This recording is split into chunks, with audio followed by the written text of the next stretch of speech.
അസ്സലാമു അലൈക്കും വറഹ്മത്തുള്ളാഹി. ലോകരക്ഷിതാവായ ലോകസൃഷ്ടാവിൻ്റെ സമാധാനവും രക്ഷയും നമ്മളിൽ ഓരോരുത്തരിലും വർഷിക്കുമാറാകട്ടെ. സഹോദരങ്ങളെ, നമ്മളിവിടെ കൂടിയിരിക്കുന്നത് നമ്മുടെ സഹോദരൻ ഹംസ ആലുവയും അതുപോലെ തന്നെ സഹോദരൻ ജിൻഡോ അവർ തമ്മിൽ സംസാരിച്ചതിൻ്റെ അടിസ്ഥാനത്തിൽ, ചെറിയ ഒരു സൗഹൃദ സംഭാഷണത്തിൻ്റെ അടിസ്ഥാനത്തിൽ ഒന്ന് കൂടിയിരിക്കാം എന്ന് അവർ തീരുമാനിച്ചതിൻ്റെ അടിസ്ഥാനത്തിലാണ് നമ്മളിവിടെ കൂടിയിരിക്കുന്നത്. വളരെ സൗഹാർദ്ദപരമായ ഒരു അന്തരീക്ഷത്തിൽ ചില കാര്യങ്ങൾ ചർച്ച ചെയ്യാനും പരസ്പരം അങ്ങോട്ടും ഇങ്ങോട്ടും മനസ്സിലാക്കാനും പരിചയപ്പെടാനും ഒക്കെയാണ് നമ്മൾ കൂടിയിരിക്കുന്നത്. ഒരു സംവാദം എന്നതിനെ വിശേഷിപ്പിക്കാമെങ്കിലും വളരെ സൗഹാർദ്ദപരമായ ഒരു സംവാദമായിട്ടാണ് നമ്മളിതിനെ കാണേണ്ടത്. നാം മനസ്സിലാക്കിയതുപോലെ തന്നെ അദ്ദേഹത്തിൻ്റെ വിഷയം എന്നുള്ളത് ഇന്നിവിടെ നമ്മൾ ചർച്ചയിൽ എഴുതിയിരിക്കുന്നത് പോലെ നിത്യജീവൻ അത് യേശു ക്രിസ്തുവിൻ്റെ കുരിശുമരണമാണോ അല്ല പ്രവാചകന്മാരുടെ അഖിലവും അധ്യാപനമാണോ എന്നുള്ളതാണ് ചർച്ചാ വിഷയം എന്നുള്ളത്. ഈ വിഷയത്തിലാണ് ഇന്ന് ചർച്ച നടക്കേണ്ടത്. രണ്ട് സുഹൃത്തുക്കളോടും എനിക്ക് പറയാനുള്ളത്, അതുപോലെ തന്നെ നമ്മുടെ മോഡറേറ്ററായിട്ട് നിശ്ചയിച്ചിട്ടുള്ള ഡയസ്റ്റേട്ടൻ അദ്ദേഹത്തിനും ഇതുതന്നെയാണ് പറയേണ്ടതെന്ന് ഞാൻ മനസ്സിലാക്കുന്നു. വളരെ സൗഹാർദ്ദപരമായിരിക്കണം സംസാരം എന്നുള്ളത് നമുക്ക് മനസ്സിലായ സത്യം മറ്റുള്ളവരെ ധരിപ്പിക്കുകയും അവരിൽ എന്തെങ്കിലും നമുക്ക് പഠിക്കാണ്ടെങ്കിൽ പഠിക്കുകയും ചെയ്യാവുന്നതിനപ്പുറത്തേക്ക് വാഗ്വാദങ്ങളോ വെല്ലുവിളികളോ തോൽപ്പിക്കലുകളോ ഒന്നുമില്ലാതെ തികച്ചും എല്ലാവർക്കും നമ്മളിത് ഈ ചർച്ച ഇതിന് ശേഷം കാണുന്ന എല്ലാവർക്കും, ഇപ്പോൾ കണ്ടുകൊണ്ടിരിക്കുന്ന എല്ലാവർക്കും ഇതൊരു തികച്ചും സൗഹാർദ്ദപരമായ എവർക്കും അനുകരിക്കാവുന്ന ഒരു ചർച്ചയായിരിക്കണം, സംവാദമായിരിക്കണം എന്നുള്ളതാണ് നമുക്ക് പറയാനുള്ളത്. ചീത്ത വിളിക്കലുകളോ പരസ്പരം ആക്രോശിക്കലുകളോ തോൽപ്പിക്കലോ പരിഹസിക്കലോ അല്ലെങ്കിൽ ഏതെങ്കിലും ഒരു സംഘടനയോ അല്ലെങ്കിൽ പ്രവാചകനെയോ അല്ലെങ്കിൽ ഏതെങ്കിലും ഒരു നമുക്ക് വിശുദ്ധരായി കരുതുന്ന ആരെങ്കിലും ചീത്ത വിളിക്കുക ആ രൂപത്തിലുള്ള യാതൊരു തരത്തിലുള്ള പരാമർശങ്ങളും ഉണ്ടാവാതെ പരസ്പരം വ്യക്തിപരമായി തന്നെ വളരെ സൗഹാർദ്ദപരമായി പരാമർശിച്ചുകൊണ്ടുള്ള ചർച്ചയായിരിക്കണം. ഏത് രൂപത്തിൽ ചർച്ച ചെയ്താലും അവസാനിക്കുന്നത് നമ്മൾ വളരെ സൗഹാർദ്ദപരമായി സന്തോഷത്തോടു കൂടിയായിരിക്കണം എന്നാണ് ഒരു മോഡറേറ്റർ എന്നുള്ള നിനക്ക് പറയാനുള്ളത്. നമ്മൾ ചർച്ചയുടെ വിഷയങ്ങൾ എഴുതിയിട്ടുണ്ട്, അതിനനുസരിച്ച് തന്നെ സമയം നിശ്ചയിക്കും. അദ്ദേഹവും നമ്മുടെ ഡയസ്റ്റേട്ടനും ഇവിടെ ഉണ്ടാവും. ആ സമയം മാത്രം ഒന്ന് നോട്ട് ചെയ്ത് സ്വാതന്ത്ര്യത്തോടു കൂടി നമ്മുടെ രണ്ട് സുഹൃത്തുക്കൾക്കും സംസാരിക്കാനുള്ള അവസരം നമ്മൾ ഒരുക്കി കൊടുക്കുകയാണ്. ഈ ചർച്ചയിലേക്ക് വന്നിട്ടുള്ള മുഴുവൻ ആളുകളെയും സ്വാഗതം ചെയ്യുന്നു. ഈ ചർച്ച ഇന്ന് നയിക്കുന്ന രണ്ട് പേരാണ്. ഒന്ന് നമ്മുടെ ആലുവ സ്വദേശിയായ ഹംസ, അദ്ദേഹത്തെ ഈ വേദിയിലേക്ക് സ്വാഗതം ചെയ്യുന്നു. അതുപോലെ തന്നെ നമ്മുടെ കേച്ചേരി സ്വദേശിയായ നമ്മുടെ ജിൻഡോ സഹോദരൻ, അദ്ദേഹത്തെയും ഇവിടെ സ്വാഗതം ചെയ്യുന്നു. രണ്ടുപേരും ചർച്ചയിലേക്ക് ക്ഷണിക്കുന്നു. ആദ്യത്തെ വിഷയാവതരണത്തിന് വേണ്ടി ബഹുമാനപൂർവ്വം ജിൻഡോ ക്ഷണിച്ചുകൊണ്ട് നിർത്തുന്നു. അസ്സലാമു അലൈക്കും. പിതാവിൻ്റെയും പുത്രൻ്റെയും പരിശുദ്ധാത്മാവിൻ്റെയും നാമത്തിലാണ്. രക്ഷ അല്ലെങ്കിൽ നിത്യജീവൻ, ഇതാണ് നമ്മുടെ ഇന്നത്തെ വിഷയം. അത് ലഭിക്കുന്നത് യേശുക്രിസ്തുവിൻ്റെ കുരിശുമരണത്താലാണോ അതോ ന്യായപ്രമാണങ്ങൾ അല്ലെങ്കിൽ നിയമം അനുഷ്ഠിച്ചാലാണോ?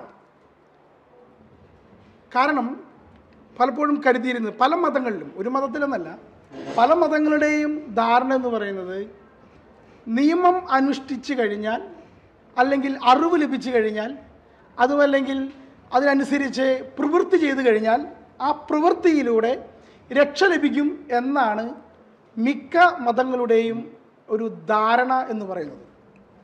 ഇപ്പം ഞാനൊരു കഥ പറയുകയാണെങ്കിൽ, ഞാനും ദൈവവും കൂടി ഒരു പൂന്തോട്ടത്തിലൂടെ നടക്കുകയായിരുന്നു. വേണമെങ്കിൽ ഏദൻ തോട്ടം എന്ന് വയ്ക്കാം.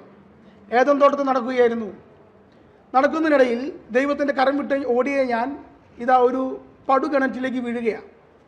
ഈ വീഴുമ്പോൾ ആ വെള്ളത്തിൽ ഞാൻ മുങ്ങി ചാവാൻ നിൽക്കുകയാണ്.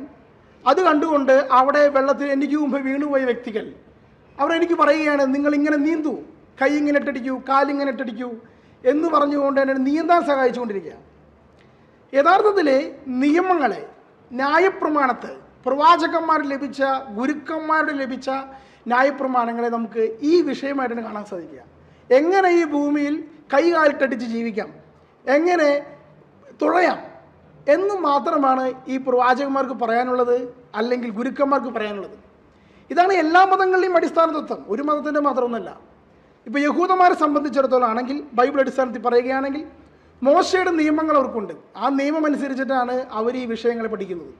അപ്പോൾ എങ്ങനെ ഈ ഭൂമിയിൽ ജീവിക്കാമെന്നതിന് അവർ പഠിക്കുന്നത് മോശയുടെ ന്യായപ്രമാണം എന്ന വിഷയം എടുത്തുകൊണ്ടാണ്. ആ പ്രമാണങ്ങളുടെ മുന്നോട്ട് പോകാനാണ് ബൈബിളിൽ പഴയ നിയമത്തിൽ നമുക്ക് കാണാൻ സാധിക്കുക. ഇനി ഇസ്ലാം മതത്തിലാണെങ്കിൽ അത് പ്രവാചകചര്യ, അതുപോലെ ശരീഅത്ത് നിയമങ്ങൾ ഇതനുഷ്ഠിച്ച് ജീവിച്ചാലാണ് രക്ഷ ലഭിക്കുന്നത്, നിത്യജീവൻ ലഭിക്കുന്നതെന്നാണ് അവരുടെ ധാരണ. ബുദ്ധമതത്തിലാണെങ്കിൽ അഷ്ടാംഗ മാർഗങ്ങൾ ഉപയോഗിച്ചുകൊണ്ട് ഈ അഷ്ടാംഗ മാർഗങ്ങളും ബുദ്ധൻ്റെ ജീവിതചര്യം എങ്ങനെയാണോ അതിനനുസരിച്ചാണ് അവരും പഠിക്കുന്നത്. ജൈനമതത്തിലാണെങ്കിൽ ഇതുപോലെ തന്നെയാണ് 3 ത്രിവിധ മാർഗങ്ങളാണ് പറയുന്നത്. അവസാനത്തെ പ്രവാചകൻ അല്ലെങ്കിൽ അവസാനത്തെ ഗുരു എന്ന് പറയുന്നത് മഹാവീരനാണ്. അതിനനുസരിച്ചാണ് അവരും പഠിക്കുന്നത്. ഇതേ തത്വം തന്നെയാണ് ഹിന്ദുമതത്തിലും. കർമ്മശാസ്ത്രങ്ങൾ എന്ന് പറയും. ആ കർമ്മശാസ്ത്രം അനുസരിച്ച് ഇന്ന പോലെ ജീവിക്കുകയാണെങ്കിൽ ഓരോ വിഭാഗങ്ങൾ, ജാതികളുണ്ട്. ആ ജാതികൾ ഓരോ കർമ്മങ്ങൾ അനുഷ്ഠിക്കണം. ആ കർമ്മം അനുസരിച്ച് ജീവിച്ചാൽ അവർ മോക്ഷം പ്രാപിക്കുമെന്നും അവരും വിശ്വസിക്കുന്നു. ഇതുതന്നെയാണ് മനിക്കേയനിസത്തിൽ നമുക്ക് കാണാൻ സാധിക്കുന്നത്. അപ്പോൾ എല്ലാ മതങ്ങളിലെയും ഒരു അടിസ്ഥാന ധാരണ എന്ന് പറയുന്നത് നിയമപ്രമാണം അനുസരിച്ച് മുന്നോട്ട് പോയാൽ, അതുമല്ലെങ്കിൽ ഈ ന്യായപ്രമാണം അല്ലെങ്കിൽ പ്രവാചകചര്യ, ഗുരുക്കന്മാരെങ്ങനെ ജീവിച്ചു. ഇപ്പോൾ ഗുരുനാനക്ക് സിഖ് മതത്തിൻ്റെ അവസാനത്തെ പ്രവാചകനാണ്, അവസാനത്തെ ഗുരുവാണ് ഗുരുനാനക്ക്. അവർക്കും ഇതുപോലെ പുസ്തകമുണ്ട്. പാഴ്സി മതത്തിനും ഇപ്രകാരം തന്നെയാണ്. ഇതിൽ നിന്ന് വ്യത്യസ്തമായ മറ്റൊരു സംഭവമാണ് രക്ഷയെക്കുറിച്ച് ക്രിസ്തു മതം പഠിപ്പിക്കുന്നത്. അതെന്താണെന്ന് വെച്ചാൽ, ഒരിക്കലും കിണറിൽ വീണ വ്യക്തി മുകളിൽ പൂന്തോട്ടത്തിൽ എത്താൻ പോകുന്നില്ല. അവിടെ നിന്ന് എത്ര നീന്തിയാലും, എത്ര കൈകാലിട്ടടിച്ചാലും, എത്ര നിയമാനുഷ്ഠാനങ്ങൾ നടത്തിയാലും ഈ വ്യക്തി കിണറിൽ വീണ് കിടക്കുകയാണ്. ഒരിക്കലും ആ വ്യക്തി മുകളിലോട്ട് പൂന്തോട്ടത്തിൽ എത്തുകയില്ല. ഇതാണ് അടിസ്ഥാന വസ്തുത. അപ്പോൾ മുകളിലോട്ട് വരിക എന്ന് പറയുന്നതാണ് രക്ഷ. ക്രിസ്തുമതത്തെ സംബന്ധിച്ചിടത്തോളം മനുഷ്യന് ദൈവം എപ്രകാരമാണ് സൃഷ്ടിച്ചത്, ആ സൃഷ്ടിയിലേക്ക് തിരികെ വരിക, മനുഷ്യൻ കടന്നു വരിക. ഇതിനെയാണ് ക്രിസ്തുമതം രക്ഷ എന്ന് പഠിപ്പിക്കുന്നത്. അതല്ലാതെ ന്യായപ്രമാണങ്ങൾ, നിയമങ്ങൾ അനുഷ്ഠിച്ചുകൊണ്ട് രക്ഷ പ്രാപിക്കാൻ പറ്റുമെന്നുള്ളൊരു വാദഗതി അത് ക്രിസ്തുമതത്തിലില്ല. ഇതാദ്യം കൊണ്ടുവരുന്ന വ്യക്തി ലോക ചരിത്രത്തിൽ ഇപ്രകാരം വാദിച്ച് ആദ്യം കൊണ്ടുവരുന്ന വ്യക്തി യേശുക്രിസ്തു തന്നെയാണ്. യേശുക്രിസ്തുവാണ് യഹൂദന്മാർക്കിടയിലേക്ക് ഈ ഒരു തർക്ക വിഷയം എടുക്കുന്നത്. ന്യായപ്രമാണങ്ങളെല്ലാം മോശ നിങ്ങളോട് ഇങ്ങനെ പറഞ്ഞിട്ടുണ്ടല്ലോ, എന്നാൽ ഞാൻ നിങ്ങളോട് പറയുന്നു എന്ന് പറഞ്ഞുകൊണ്ട് ഓരോ ന്യായപ്രമാണങ്ങളെയും പൂർത്തീകരിക്കുക എന്നുള്ള ദൗത്യം യേശുക്രിസ്തു ചെയ്തു. അപ്പോൾ അതിലേക്ക് വരുന്നതിന് മുമ്പ് ആരാണ് യേശുക്രിസ്തു, യേശുക്രിസ്തുവിൻ്റെ കുരിശുമരണം എങ്ങനെയാണ് രക്ഷയാകുന്നത് എന്നതിലേക്ക് വരാൻ ഞാൻ ആഗ്രഹിക്കുകയാണ്. ദൈവം നമ്മെ അനുഗ്രഹിക്കട്ടെ. ആരാണ് യേശുക്രിസ്തു? അപ്പം നമ്മൾ ആദ്യമേ എന്താണ് ഈ രക്ഷ, എങ്ങനെയാണ് ഈ രക്ഷ നഷ്ടപ്പെട്ടു പോയത്, ആർക്കിത് രക്ഷിക്കാൻ സാധിക്കും എന്നുള്ള കാര്യത്തെ പറ്റി പഠിക്കാം. മിക്ക മതങ്ങളിലെയും കൺസെപ്റ്റ് അനുസരിച്ച് ദൈവത്തിന് മനുഷ്യനുമായി യാതൊരു ബന്ധവുമില്ല. ദൈവം പ്രപഞ്ചത്തിന് പുറത്ത് എവിടെയും സൃഷ്ടിക്കുന്നു. പ്രപഞ്ചത്തിന് പുറത്തുള്ളൊരു ദൈവം, പ്രപഞ്ചത്തിനകത്തേക്ക് കടന്നു വരാൻ പറ്റാത്തൊരു ദൈവം, പ്രപഞ്ചത്തിൽ ഇല്ലാത്തൊരു ദൈവം. ഈ ദൈവത്തെയാണ് മിക്ക മതങ്ങളും, പ്രത്യേകിച്ച് ഇസ്ലാം മതത്തിലൊക്കെ പഠിപ്പിക്കുന്നത്. ജൂതമതത്തെ സംബന്ധിച്ചിടത്തോളം ദൈവം ഇറങ്ങി വരും. അബ്രാഹത്തിന് മുമ്പിൽ പ്രത്യക്ഷപ്പെട്ട ദൈവമുണ്ട്, മോശയ്ക്ക് മുമ്പിൽ പ്രത്യക്ഷപ്പെട്ട ദൈവമുണ്ട്. എന്നാൽ ഇസ്ലാമിനെ സംബന്ധിച്ചിടത്തോളം സമയാസമയങ്ങളിൽ മലക്കുകളെ അയക്കുക, സമയാസമയങ്ങളിൽ പ്രവാചകന്മാരെ അയക്കുക എന്നൊരു ദൗത്യമാണ് ദൈവം ചെയ്യാറ്. എന്നാൽ ദൈവം അതുപോലെ ഒരു പുസ്തകം കൊടുത്തു. ഈ പുസ്തകം അനുസരിച്ച് ജീവിക്കുവാൻ കാലകാലങ്ങളിൽ ഇസ്ലാം മത വിശ്വാസം സംബന്ധിച്ചിടത്തോളം മോശയ്ക്ക് ഒരു പുസ്തകം നൽകി, തൗറാത്ത്. ഈസാ നബിക്ക് ഒരു പുസ്തകം നൽകി, ഇഞ്ചിൽ. അതിനുശേഷം അവസാന പ്രവാചകനായ മുഹമ്മദിന് ഖുറാൻ നൽകി എന്ന രീതിയിലാണ് പലപ്പോഴും ഇസ്ലാം മതവിശ്വാസികൾ സംസാരിക്കാറ്. അതായത് ദൈവം എന്ന് പറയുന്നത് മനുഷ്യനെ പുസ്തകം കൊടുക്കുന്ന വ്യക്തി, മനുഷ്യനെ പ്രവാചകന്മാരെ അയക്കുന്ന വ്യക്തി, ജീവിക്കാൻ വേണ്ടി പ്രവാചക ചര്യ അനുഷ്ഠിക്കാൻ വേണ്ടി പഠിപ്പിക്കുന്ന വ്യക്തി.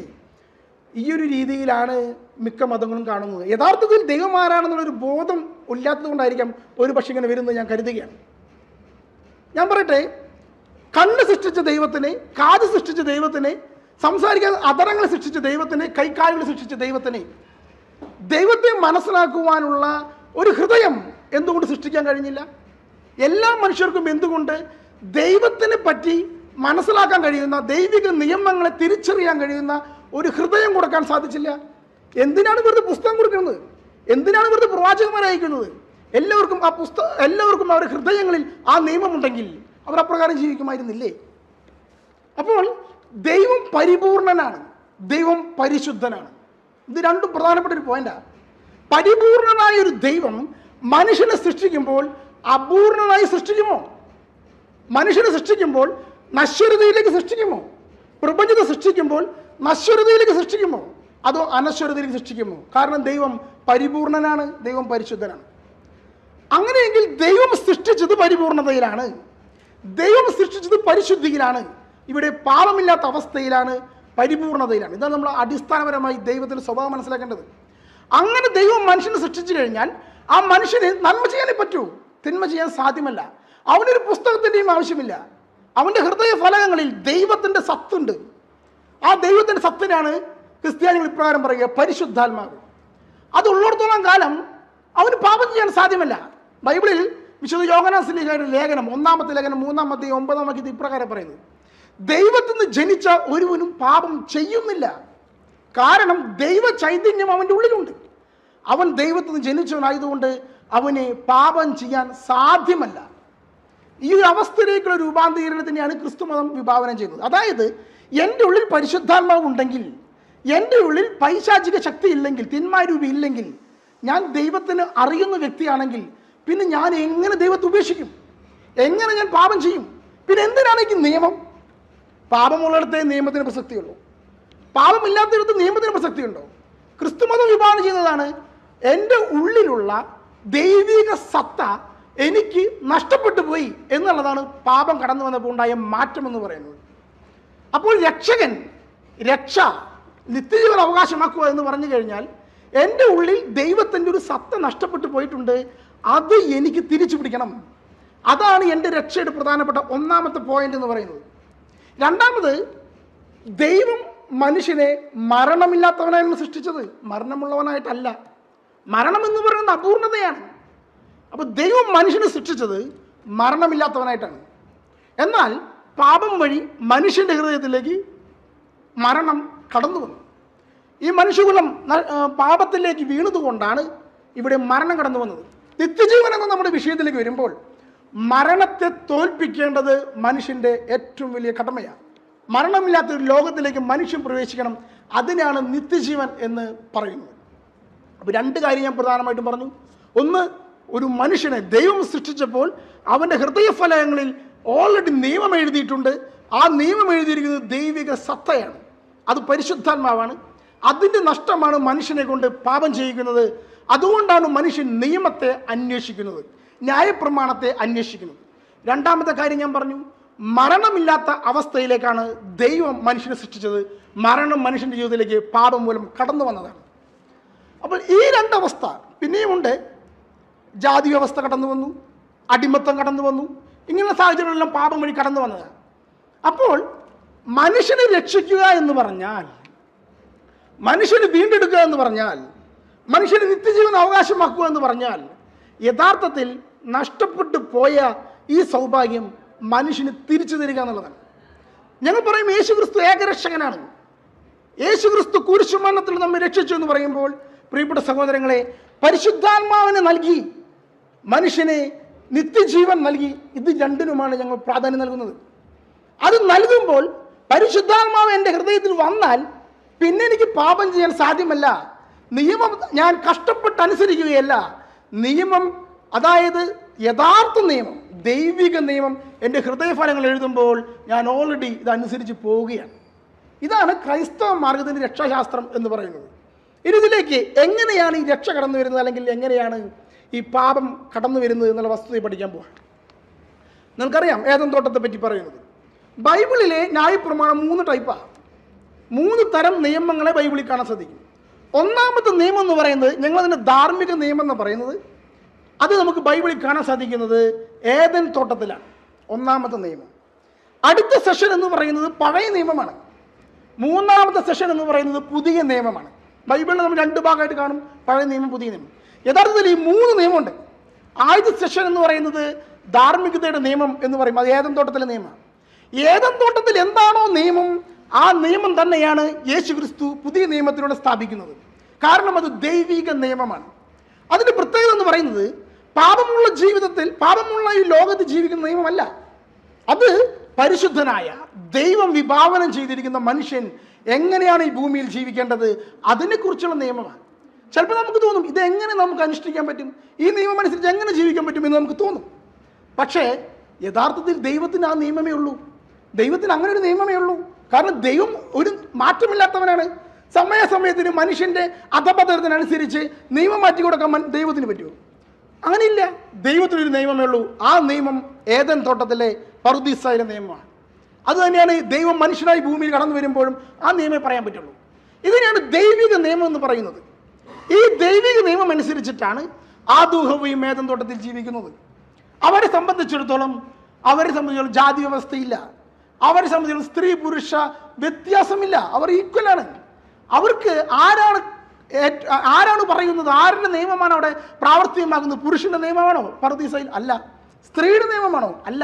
പിന്നെ ആരുടെ നിയമമാണ് ഏദൻ തോട്ടത്തിലുള്ളത്? ദൈവത്തിന്റെ നിയമമാണ്. ഇവിടെയാണ് പാപം കടന്നു വരുന്നത്. നമ്മൾ വിചാരിക്കും പാപം എന്ന് പറയുന്നത് ആദം ഹവ്വ ആപ്പിൾ പൊട്ടിച്ച കഥയാണോ, നന്മത്തിന്മേൽ വൃക്ഷത്തിന്റെ പഴം പിടിച്ച കഥയാണോ എന്നൊക്കെ കരുതും. യഥാർത്ഥത്തിൽ അതല്ല അവിടെ പറയുന്നത്. ഉദാഹരണം പറഞ്ഞാൽ, എൻ്റെ ശരിയല്ല നിങ്ങളുടെ ശരി. ഞാൻ പറയുന്ന ശരികൾ നിങ്ങൾക്ക് ശരിയാവണമെന്നില്ല. നിങ്ങൾ നിങ്ങളുടെ മതത്തിൻ്റെ ശരികളാണ് എടുക്കുന്നത്. അപ്പോൾ നിങ്ങളുടെ ശരി എൻ്റെ ശരിയാവണമെന്നില്ല. ഒരു വിഷയത്തിൽ നമ്മൾ തമ്മിൽ തർക്കമുണ്ടെങ്കിൽ നമ്മൾ എന്ത് ചെയ്യും? ഏറ്റവും നല്ലവൻ ഒരു വ്യക്തി മധ്യസ്ഥനെ വയ്ക്കും. അവൻ പറയുന്നത് ശരിയാണ്, ഏറ്റവും നല്ല ശരി നമ്മൾ പറയും. ഇതാണ് നിയമം. അപ്പോൾ ഇതുപോലെ ഈ ശരികളെ കണ്ടെത്താൻ വേണ്ടി നമ്മളൊരു വ്യവസ്ഥ ഉണ്ടാക്കിയിട്ടുണ്ട്. അതിന് രാഷ്ട്രീയ പാർട്ടികൾ വോട്ട് ചെയ്യുന്നത് അവൻ്റെ ശരിയാണ് എൻ്റെ ശരി. അപ്പം നമ്മൾ നിയമസഭയുണ്ടാക്കി, നിയമം ഉണ്ടാക്കുക. ഓരോ നിയമങ്ങളും നമ്മൾ പറയുന്ന പോലെ നിയമം ഉണ്ടാക്കിക്കൊണ്ടിരിക്കുക. നമ്മുടെ പ്രതിനിധികൾ പോയി നിയമം ഉണ്ടാക്കിക്കൊണ്ടിരിക്കുക. പാർലമെന്റ് ഉണ്ടായി, ഭരണഘടന ഉണ്ടായി. നമുക്കൊരു ഭരണഘടന ഉണ്ടായത് ഇതുപോലെ തന്നെയാണ്. എൻ്റെ ശരി നിങ്ങളുടെ ശരി ഒന്നല്ലാത്തത് കൊണ്ട് രണ്ടുപേർക്കും സ്വീകാര്യമായ ഒരു ശരി ഉണ്ടാക്കാൻ വേണ്ടി ഭരണഘടന ഉണ്ടായി.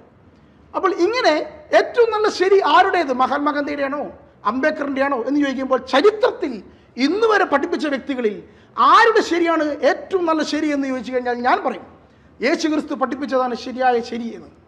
കാരണം ദൈവം മനുഷ്യനായി ഭൂമിയിൽ വന്ന് ഒരു നിയമം പറഞ്ഞിട്ട് ആ വ്യക്തി പറഞ്ഞ നിയമം തെറ്റാണെന്ന് സ്ഥാപിക്കുകയാണെങ്കിൽ ഞാൻ പറയും യേശു ക്രിസ്തു പിന്നെ ദൈവമല്ലാന്ന്.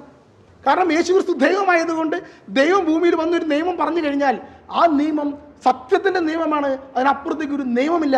അതിനപ്പുറത്തേക്ക് ഇന്നും ആർക്കും പറയാൻ സാധിച്ചിട്ടില്ല. അപ്പോൾ ഈ ദൈവിക ശരികളോട് യെസ് ഓർ നോ പറയുക എന്നുള്ളതാണ് മനുഷ്യൻ ചെയ്യുന്ന പ്രശ്നം. ഇത് തന്നെയാണ് ഏദൻ തോട്ടത്തിൽ സംഭവിച്ചത്. ദൈവം ഒരു ശരി വയ്ക്കുകയാണ്, ദൈവത്തിന് ഒരു നിയമം വയ്ക്കുകയാണ്. ഏദൻ തോട്ടത്തിൽ നന്മ തിന്മകൾ വൃക്ഷത്തിന്റെ പഴം, ഈ കാണുന്ന വൃക്ഷത്തിന്റെ പഴം തിന്നരുത്, ഇതാണ് എൻ്റെ ശരി എന്ന് ദൈവം പറയുക ആദത്തോടും ഹവ്വയോടും. ഈ ശരിക്കപ്പുറം നിനക്കൊരു ശരിയുണ്ടോ? അങ്ങനെയാണെങ്കിൽ നീ മരിക്കും. ഇതാണ് ആദ്യത്തെ മരണം കടന്നു വരുന്നത്. അപ്പോൾ ആദം പറയുകയാണ്, ദൈവമേ നിന്റെ ശരിയല്ല, നിന്റെ നിയമമല്ല, നിന്റെ ന്യായപ്രമാണമല്ല എൻ്റെ ശരി, എൻ്റെ ന്യായപ്രമാണം ഞാൻ പറയുന്നതാണ് എന്ന് പറഞ്ഞുകൊണ്ട് ആദവും ഹവ്വയും ആ പഴം ഭക്ഷിക്കുന്നു. അതാണ് നന്മ തിന്മകളെ കുറിച്ചുള്ള അറിവിൻ്റെ വൃക്ഷം എന്ന് പറയുന്നത്. കാരണം നന്മ ഏത് തിന്മ ഏതെന്ന് ദൈവമാണ് ഇത്രയും കാലം തീരുമാനിച്ചതെങ്കിൽ ഇനി തീരുമാനിക്കാൻ പോകുന്നത് ദൈവമല്ല ഞാനാണ് എന്ന് മനുഷ്യൻ പറയുന്നിടത്താണ് ഈ നന്മ തിന്മകളെ കുറിച്ചുള്ള അറിവിൻ്റെ വൃക്ഷത്തിൻ്റെ പഴം ഭക്ഷിക്കുക എന്ന് പറയുന്നതിൻ്റെ പൊരുൾ എന്ന് പറയുന്നത്. അത് ഭക്ഷിച്ചതോടുകൂടി ദൈവം പറയുകയാണ്, ഇനി നിയമം എന്ന് പറയുന്നത്, ന്യായപ്രമാണം എന്ന് പറയുന്നത് ദൈവം പറയുന്നതല്ല, കയ്യൊക്കുള്ളവൻ പറയുന്നതാണ്. അതാണ് പിന്നെ സംഭവിക്കുന്നത്. കയ്യൊക്കുള്ളവൻ ആരോ അവൻ പറയുന്നിടത്താണ് ഇനി നിയമമുള്ളത്, ന്യായപ്രമാണമുള്ളത്. അതുകൊണ്ട് ദൈവം ഹവ്വയോട് പറഞ്ഞു, പുരുഷൻ നിന്നെ ഭരിക്കും. അത് യഥാർത്ഥത്തിൽ പഴയ നിയമത്തിൽ കാണുന്ന ഒരു നിയമമാണ്. പക്ഷെ നിയമം ദൈവിക നിയമമല്ല. കാരണം എന്താ? ദൈവത്തിന്റെ നിയമം അനുസരിച്ച് അവിടെ പുരുഷൻ സ്ത്രീയെ ഭരിക്കലല്ല, അവർ ഈക്വാലിറ്റി ആയിരുന്നു. എന്നാൽ കയ്യൊക്കുള്ളവൻ ഭരിക്കാൻ തുടങ്ങിയപ്പോൾ പുരുഷൻ സ്ത്രീയെ ഭരിക്കാൻ തുടങ്ങി. അതാണ് ദൈവം അവിടെ പറഞ്ഞത്. പിന്നെ അവിടെ മൊത്തം മാറുകയാണ്. മേൽജാതിക്കാരൻ കീഴ്ജാതിക്കാരനെ ഭരിക്കും, ഉടമ അടിമയെ ഭരിക്കും. ഇതാണ് 3 തരംതിരിവ്. അതായത് യഹൂദനെന്നോ യവനെന്നോ പുരുഷനെന്നോ സ്ത്രീയെന്നോ അടിമയെന്നോ ഉടമയെന്നോ വ്യത്യാസമില്ല, എല്ലാവരും ക്രിസ്തുവിൽ ഒന്നാണ് എന്ന് പറയുന്നിടത്താണ് പുതിയ നിയമം. പഴയ നിയമം എന്ന് പറയുന്നത് കയ്യൊക്കുള്ളവൻ ഭരിക്കുമെന്ന് പറയുന്നതാണ്. എന്നാൽ ഏദൻ തോട്ടത്തിലെ നിയമം എന്ന് പറയുന്നത് ഈ അവസാനം പറഞ്ഞ പുതിയ നിയമത്തിൻ്റെ അതേ നിയമം തന്നെ. ഇവിടെയാണ് ന്യായപ്രമാണം കടന്നു വരുന്നത്, നിയമങ്ങൾ കടന്നു വരുന്നത്. ഇതാദ്യമേ നമ്മൾ മനസ്സിലാക്കണം. ഞാനിന്ന് പറയുന്നത് അറിയുമോ, പലപ്പോഴും ഹംസക്കാട് ഞാൻ സംസാരിക്കുമ്പോൾ പറയുന്ന കാര്യമുണ്ട്. ഹംസക്ക ലാസ്റ്റ് പറയും, എനിക്ക് നീ പറഞ്ഞത് മനസ്സിലായില്ല. അങ്ങനെ പറഞ്ഞാൽ ഒഴിയാറ് പലപ്പോഴും. ഞാൻ വിശ്വസിച്ചില്ല എന്ന് നമുക്ക് പറയാം. ഇത് ജിൻഡോ നീ പറയുന്നത് എനിക്ക് വിശ്വാസമായില്ല. ഓക്കെ, മനസ്സിലായില്ല എന്ന് പറയരുത്, ഞാൻ പറയുന്നത് ശ്രദ്ധിച്ച് കേൾക്കണം എന്ന് അഭ്യർത്ഥിക്കുകയാണ്. ഓക്കെ, അപ്പം ഇത്രയും ഞാൻ പറഞ്ഞത് എന്താണെന്നറിയാമോ, എവിടെയാണ് പിഴവ് വന്നത്? ദൈവത്തിൻ്റെ ശരിയല്ല ശരി, എൻ്റെ ശരിയാണ് ശരി എന്ന് ആദം പറഞ്ഞെടുത്താണ് പാപം കടന്നു വരുന്നത്. അതിന് പാപം എന്ന് പറയുന്നത്. അപ്പോൾ മരണം കടന്നു വന്നത് എങ്ങനെയാണ്? മരണം എന്ന് പറയുന്നത് ബൈബിളിൻ്റെ ഭാഷയിൽ 2 തരം മരണമുണ്ട്. ഒന്നാമത്തെ മരണം, രണ്ടാമത്തെ മരണം. ഒന്നാമത്തെ മരണം എന്ന് പറയുന്നത് പാപത്തെ സംബന്ധിച്ചുള്ള മരണമാണ്. ഇപ്പം എൻ്റെ അപ്പാപ്പൻ മരിച്ചുപോയി. എൻ്റെ അപ്പാപ്പൻ മരിച്ചുപോയി എന്ന് പറയുമ്പോൾ അപ്പാപ്പൻ എനിക്കിനി കാണാൻ പറ്റുന്നില്ല. 4 കൊല്ലം മുമ്പ് മരിച്ചു പോയതാ, എനിക്ക് കാണാൻ പറ്റുന്നില്ല. അതായത് എന്നിൽ നിന്ന് ആ വ്യക്തി വിട്ടുപോയി. പക്ഷെ ദൈവത്തെ സംബന്ധിച്ചിടത്തോളം എൻ്റെ അപ്പാപ്പൻ ദൈവത്തിൻ്റെ സന്നിധിയിലേക്ക് പോയിരിക്കുക. അപ്പോൾ അവിടെ ഒരു ജനനം സംഭവിച്ചത്. അപ്പോൾ മരണം എന്ന് പറയുന്ന ആസ്പെക്ട്, നിത്യജീവൻ എന്ന് പറയുന്നത് ദൈവത്തിൻ്റെ കാഴ്ചപ്പാടിലാണ് നാം പറയാൻ ആഗ്രഹിക്കുന്നത്. ദൈവത്തെ സംബന്ധിച്ചിടത്തോളം മരണം എന്ന് പറയുന്നത് ഒരു വ്യക്തി ഭൂമിയിൽ ജീവിതം അവസാനിപ്പിക്കുമ്പോഴല്ല. ഒന്നാമത്തെ മരണം എന്ന് പറയുന്നത് പാപം വഴി ആ വ്യക്തി ദൈവത്തിൽ നിന്ന് വിട്ടുപോയപ്പോഴാണ്. അതുകൊണ്ടാണ് പാപം ചെയ്ത ഉടനെ ദൈവം ചോദിച്ചു, ദൈവം പറഞ്ഞു, നീ പാപം ചെയ്താൽ നീ മരിക്കും, നന്മത്തിന് മനുഷ്യത്തിൻ്റെ പഴം ഭക്ഷിച്ചാൽ നീ മരിക്കും. അവിടെ നമ്മൾ ആരും ഉൽപ്പത്തിയുടെ പുസ്തകത്തിലും മരണത്തെ കാണുന്നില്ല. പക്ഷെ യഥാർത്ഥത്തിൽ ദൈവത്തെ സംബന്ധിച്ച് ആ വ്യക്തി മരിച്ചു. ആദം നീ എവിടെ, നിന്നെ എനിക്ക് കാണാൻ പറ്റുന്നില്ലോ എന്നാണ് ദൈവം ആദത്തോട് ചോദിക്കുന്നത്. അവിടെയാണ് മരണം സംഭവിച്ചത്. ഒന്നാമത്തെ മരണം അത് പാപമാണ്. യേശു ഇത് പറയുന്നുണ്ട്. ധൂർത്തപുത്രന്റെ ഉപമയിൽ അവൻ വിട്ടുപോയപ്പോൾ കാണാതെ പോയവൻ തിരിച്ചു വരുമ്പോൾ പറയുന്ന കാര്യം ഇതാണ്, ഇതാ അവൻ മരിച്ചവനായിരുന്നു തിരിച്ചു വന്നു എന്നാണ് പറയുന്നത്. ഇതാണ് ഒന്നാമത്തെ മരണം. ഇനി രണ്ടാമത്തെ മരണം ബൈബിളിൻ്റെ ഭാഷയിൽ അത് മരിച്ചതിന് ശേഷം ഈ ആത്മാവ് സ്വർഗത്തിൽ പ്രവേശിക്കാതെ നരകത്തിലേക്ക് പോകുന്ന അവസ്ഥയാണ് രണ്ടാമത്തെ മരണം എന്ന് ബൈബിളിൽ പറയുന്നത്. അപ്പോഴും ദൈവത്തിൽ നിന്ന് വിട്ടുപോയ അവസ്ഥയാണ്. അപ്പോൾ ഇതാണ് മരണം എന്ന് പറയുന്നത്. ഒന്നാമത്തെ മരണം സംഭവിക്കുമ്പോൾ ബൈബിളിൻ്റെ ഭാഷയിൽ എങ്ങനെയാണ് ഈ മരണം എന്ന് പറയുക? ദൈവത്തിൽ നിന്ന് ആ വ്യക്തി വിട്ടുപോവുകയാണ്. വിട്ടുപോയാൽ എന്ത് സംഭവിക്കും? വിട്ടുപോയാൽ ഈ വ്യക്തിയുടെ ശരീരം മണ്ണിനോട് അഴുകി ഇല്ലാതെയാകും. നമുക്കറിയാമല്ലോ. രണ്ടാമത്തത്, ഈ മനുഷ്യൻ്റെ ആത്മാവ്, മരിച്ച വ്യക്തിയുടെ ആത്മാവ്, ഈ ആത്മാവ് സ്വർഗം പ്രാപിക്കാതെ നരകത്തിലേക്ക് പോകും. കാരണം സ്വർഗത്തിലേക്ക് പോകണമെങ്കിൽ ദൈവം പരിശുദ്ധനാണ്. പരിശുദ്ധനായതുകൊണ്ട് പരിശുദ്ധർക്ക് മാത്രമേ സ്വർഗത്തിൽ പ്രവേശനമുള്ളൂ. ഒരു പാപിക്കും സ്വർഗത്തിൽ പ്രവേശനമില്ല. ദൈവം കരുണ കാണിച്ചാൽ മാത്രം സ്വർഗത്തിൽ പ്രവേശിക്കാൻ പറ്റുമോ? സ്വർഗത്തിലേക്ക് ഒരു പാപിക്കും പ്രവേശനമില്ല. അങ്ങനെയെങ്കിൽ ആര് സ്വർഗത്തിൽ പോകും? ഒരാൾക്കും പോകാൻ പറ്റില്ല. ഇതാണ് അവസ്ഥ. അപ്പോൾ അതുകൊണ്ടാണ് പഴയ നിയമത്തിൽ നിന്ന് നോക്കിക്കഴിഞ്ഞാൽ കാണാം, ന്യായപ്രമാണങ്ങൾ അനുസരിക്കുന്നവന് ദൈവം കൊടുക്കുന്ന വാഗ്ദാനം സ്വർഗമല്ല, ന്യായപ്രമാണങ്ങൾ അനുസരിക്കാത്തവന് ദൈവം കൊടുക്കുന്ന വാഗ്ദാനം നരകവുമല്ല. മറിച്ച് അവൻ പാതാളത്തിലേക്ക് പോകും, ഭൂമിയിൽ അതിന് ഐശ്വര്യം ഉണ്ടാകും എന്ന വസ്തുതയാണ്. അതുകൊണ്ടാണ് യാക്കോബ് മരിക്കുമ്പോൾ പറയുന്ന ഒരു വസ്തുതയുണ്ട്. ജോസഫ് മരിച്ചപ്പോൾ, യാക്കോബിൻ്റെ മകൻ യൂസഫ് എന്ന് നിങ്ങൾ പറയും, മരിച്ചു എന്ന് തെറ്റിദ്ധരിച്ചപ്പോൾ യാക്കോബ് വിലപിക്കുന്നത്, ഞാനും എൻ്റെ മകൻ്റെ അടുത്തേക്ക് പാതാളത്തിലേക്ക് പോകുമെന്നാണ്, സ്വർഗത്തിൽ പോകുമെന്നല്ല. യേശു പറയുന്ന ധനവാനി ലാസറിന്റെ ഉപമയിലെ അബ്രാഹത്തിന്റെ മടിയിലേക്ക് പോകുന്ന പറയുന്നത്. കാരണം അബ്രാഹം ഇരിക്കുന്ന സ്ഥലത്തിന്റെ പേരാണ് പാതാളം. അതായത് നരകത്തിന്റെ മേലെ ദൈവം വിശുദ്ധർക്ക് വേണ്ടി ഒരുക്കിയിരിക്കുന്ന സ്ഥലത്തെ പറയുന്ന പേരാ പാതാളം. അപ്പോൾ യേശുക്രിസ്തുവിന് മുമ്പ് വരെ ഒരു വ്യക്തിയും സ്വർഗത്തിൽ പ്രവേശിക്കുന്നില്ല. ആകെ പ്രവേശിച്ചത് മോശയെയും ഏലിയായും. അതിനുവേണ്ടി പിശാച് ദൈവത്തോട് വാതിലിക്കുന്ന ഘടകം ബൈബിളിലുണ്ട്.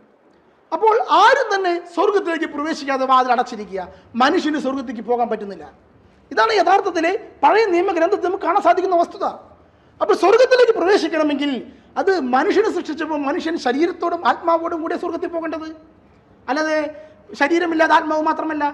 ഈ ഒരു അവസ്ഥ മനസ്സിലാക്കണം. അപ്പോൾ എങ്ങനെയാണ് രക്ഷ തിരിച്ചു കിട്ടുക? അതാണ് ഞാൻ അടുത്തത് പറയാൻ പോകുന്നത്.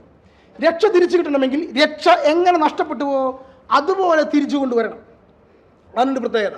രക്ഷ എങ്ങനെ നഷ്ടപ്പെട്ടു പോയത്? ദൈവത്തിൻ്റെ ശരിയല്ല എൻ്റെ ശരി, ഞാൻ പറയുന്നത് ശരിയാണ് എൻ്റെ ശരി എന്ന് പറഞ്ഞപ്പോഴാണ് രക്ഷ നഷ്ടപ്പെട്ടു പോയത്. അപ്പോൾ ഭൂമിയുടെ മേൽ ദൈവത്തിനൊരു അധികാരവുമില്ലേ? യഥാർത്ഥത്തിൽ ഇല്ല എന്നാണ് ഉത്തരം. ദൈവത്തിന് ഭൂമി ദൈവം മനുഷ്യന് കൊടുത്ത സമ്മാനമാണ്. ദൈവം ആദ്യത്തോട് പറയുന്നുണ്ട്, നീ ഭൂമിയിൽ എല്ലാറ്റിനും പേരിടുക. അധികാരം മുഴുവൻ ദൈവം കൊടുത്തിരിക്കുന്നത് മനുഷ്യനാണ്, പേരിടാനുള്ള അധികാരം. പേരിടുക എന്ന് പറഞ്ഞാൽ ബൈബിളിൽ പറഞ്ഞ അർത്ഥം പേരിടുക എന്ന് പറഞ്ഞാൽ അധികാരം കൊടുക്കുക എന്നാണ്. നമുക്കൊക്കെ പേരിട്ടത് അപ്പനും അമ്മയാണ്, അധികാരം കൊടുത്തിരിക്കുക. അപ്പോൾ ഈ ഭൂമിയിൽ മനുഷ്യന് കൊടുത്തിരിക്കുന്നത് അധികാരം. അത് എന്തധികാരമാണ്? ഇതിന് മേൽ, ഭൂമിയുടെ മേലുള്ള അധികാരം. ദൈവം പോലും മനുഷ്യൻ ആവശ്യപ്പെട്ടാൽ മാത്രമേ വരികയുള്ളൂ. പിശാച് പോലും മനുഷ്യൻ ആവശ്യപ്പെട്ടാലേ വരികയുള്ളൂ. അധികാരം മുഴുവൻ മനുഷ്യന്റെ കയ്യിലാണ്. അപ്പോൾ മനുഷ്യന്റെ മേലാണ് എല്ലാ ആധിപത്യവും. പിശാചിന്റെ മേലാണ് ഈ ഭൂമിയുടെ ആധിപത്യം എന്ന് വെച്ചിട്ടുണ്ടെങ്കിൽ ഇവിടെ മുഴുവൻ നരകമായി മാറിയനെ. ദൈവത്തിനാണ് ഭൂമിയുടെ മേൽ അധികാരമെങ്കിൽ ഇത് സ്വർഗമായി മാറിയനെ. മനുഷ്യനാണ് അധികാരം എന്നുള്ളത് കൊണ്ടാണ് മനുഷ്യൻ പറഞ്ഞെടുത്ത് ഭൂമിയിൽ കാര്യം നിൽക്കുന്നത്. അധികാരം മനുഷ്യന്റെ കയ്യിലാണ്. ദൈവം ഈ അധികാരം മനുഷ്യന് കൊടുത്തപ്പോൾ മനുഷ്യൻ എന്ത് ചെയ്തെന്ന് അറിയാമോ? പാപം വഴി അത് പിശാചിന് കൊടുത്തു. പിശാച് ഈ അധികാരം കൈപ്പിടിച്ചിരിക്കുക. കാരണം സകല മനുഷ്യരും പാപികളാണ്. പാപം ചെയ്യാത്ത ഒരു മനുഷ്യൻ പോലും ഇല്ല. സകലരും ഈ കിണറ്റിൽ വീണിരിക്കുക. ഞാൻ മുമ്പ് പറഞ്ഞ കഥയിലെ കിണറ്റിൽ വീണിരിക്കുക. എല്ലാവരും ഈ താഴ്ചയിലാണ്, നശ്വരതയിലാണ്, അങ്ങനെ പാപത്തിൽ വീണിരിക്കുക. ഒരാൾ പോലും വിശുദ്ധരില്ല. കാരണം എന്താ? അശുദ്ധിയിൽ നിന്ന് അശുദ്ധി മാത്രമേ ജനിക്കുള്ളൂ. അപ്പോൾ സകലരും അശുദ്ധരാണ്. അപ്പോൾ ഈ മനുഷ്യനെ സംബന്ധിച്ച് എന്താ പ്രശ്നം? മനുഷ്യന് നിയമം അറിഞ്ഞുകൂടാ, ദൈവത്തിൻ്റെ നിയമം എന്തെന്ന് അറിഞ്ഞുകൂടാ. കാരണം അവൻ്റെ ഉള്ളിലെ ദൈവിക ജീവൻ എന്ന് പറയും, നിത്യജീവൻ, അത് നഷ്ടപ്പെട്ടു പോയി. ഒന്നാമത്തെ കാര്യം. അതുപോലെ അവന് അധികാരമില്ലാത്ത അവസ്ഥ വന്നിരിക്കുന്നു. ഈ അധികാരം തിരിച്ചു പിടിക്കണമേ, എങ്ങനെ പിടിക്കും? അപ്പം കാര്യം ഇതാണ്, ഏതെങ്കിലും ഒരു മനുഷ്യൻ, ദൈവം മനുഷ്യനാണല്ലോ അധികാരം കൊടുത്തത്, ഏതെങ്കിലും ഒരു മനുഷ്യൻ പാപം ചെയ്യാതെ ദൈവത്തിൻ്റെ നിയമമനുസരിച്ച് മാത്രം ജീവിക്കുന്ന, ആദത്തെയും ഹവ്വയെയും പോലെ ജീവിക്കുന്ന വ്യക്തിയാണെങ്കിൽ ആ മനുഷ്യനെ ഭൂമിയുടെ മേലുള്ള അധികാരമുണ്ടായിരിക്കും. കാരണം പിശാചിന് ആ മനുഷ്യൻ്റെ മേൽ അധികാരമില്ല. അപ്പോൾ ആ മനുഷ്യനാണ് ഫുൾ കൺട്രോൾ ഉണ്ടായിരിക്കുക. അപ്പോൾ ഏത് മനുഷ്യനാണോ ഭൂമിയിൽ പാപം ചെയ്യാതെ ദൈവത്തിൻ്റെ നിയമമനുസരിച്ച് മാത്രം ജീവിക്കുന്നത്, അവനാണ് ഭൂമിയുടെ അധികാരി. അവൻ പറഞ്ഞെടുത്താണ് രക്ഷ. ആരെയും കൊണ്ട് സാധിക്കും? ഏതെങ്കിലും മനുഷ്യനെ കൊണ്ട് സാധിക്കുമോ? ഒരിക്കലും സാധിക്കില്ല. ഒരു പിഞ്ചു കുഞ്ഞിന് സാധിക്കുമോ? സാധിക്കില്ല. കാരണം അവൻ പാപമുള്ള ജീവിതത്തിൽ ജനിക്കുന്നത്. ഇങ്ങനൊരു അവസ്ഥയിൽ മാലാഖമാർക്ക് സാധിക്കുമോ? ഒരു മാലാഖയെ ഭൂമിയിലേക്ക് മനുഷ്യനായി വിട്ട് രക്ഷിക്കൂ എന്ന് പറഞ്ഞാൽ സാധിക്കുമോ? സാധിക്കില്ല. കാരണം മാലാഖയ്ക്ക് ദൈവത്തെ മുഖാഭിമുഖം കാണുമ്പോൾ എന്നിട്ട് പോലും അനുസരിക്കാൻ സാധിച്ചില്ല. അവരാണ് പിശാചുക്കളായി മാറിയത്. ഇപ്പോൾ ദൈവത്തെ കാണാത്ത മനുഷ്യനെ പോയി സൃഷ്ടിച്ചു കഴിഞ്ഞാൽ മാലാഖയുടെ അവസ്ഥ പരിതാപകരമായിരിക്കും.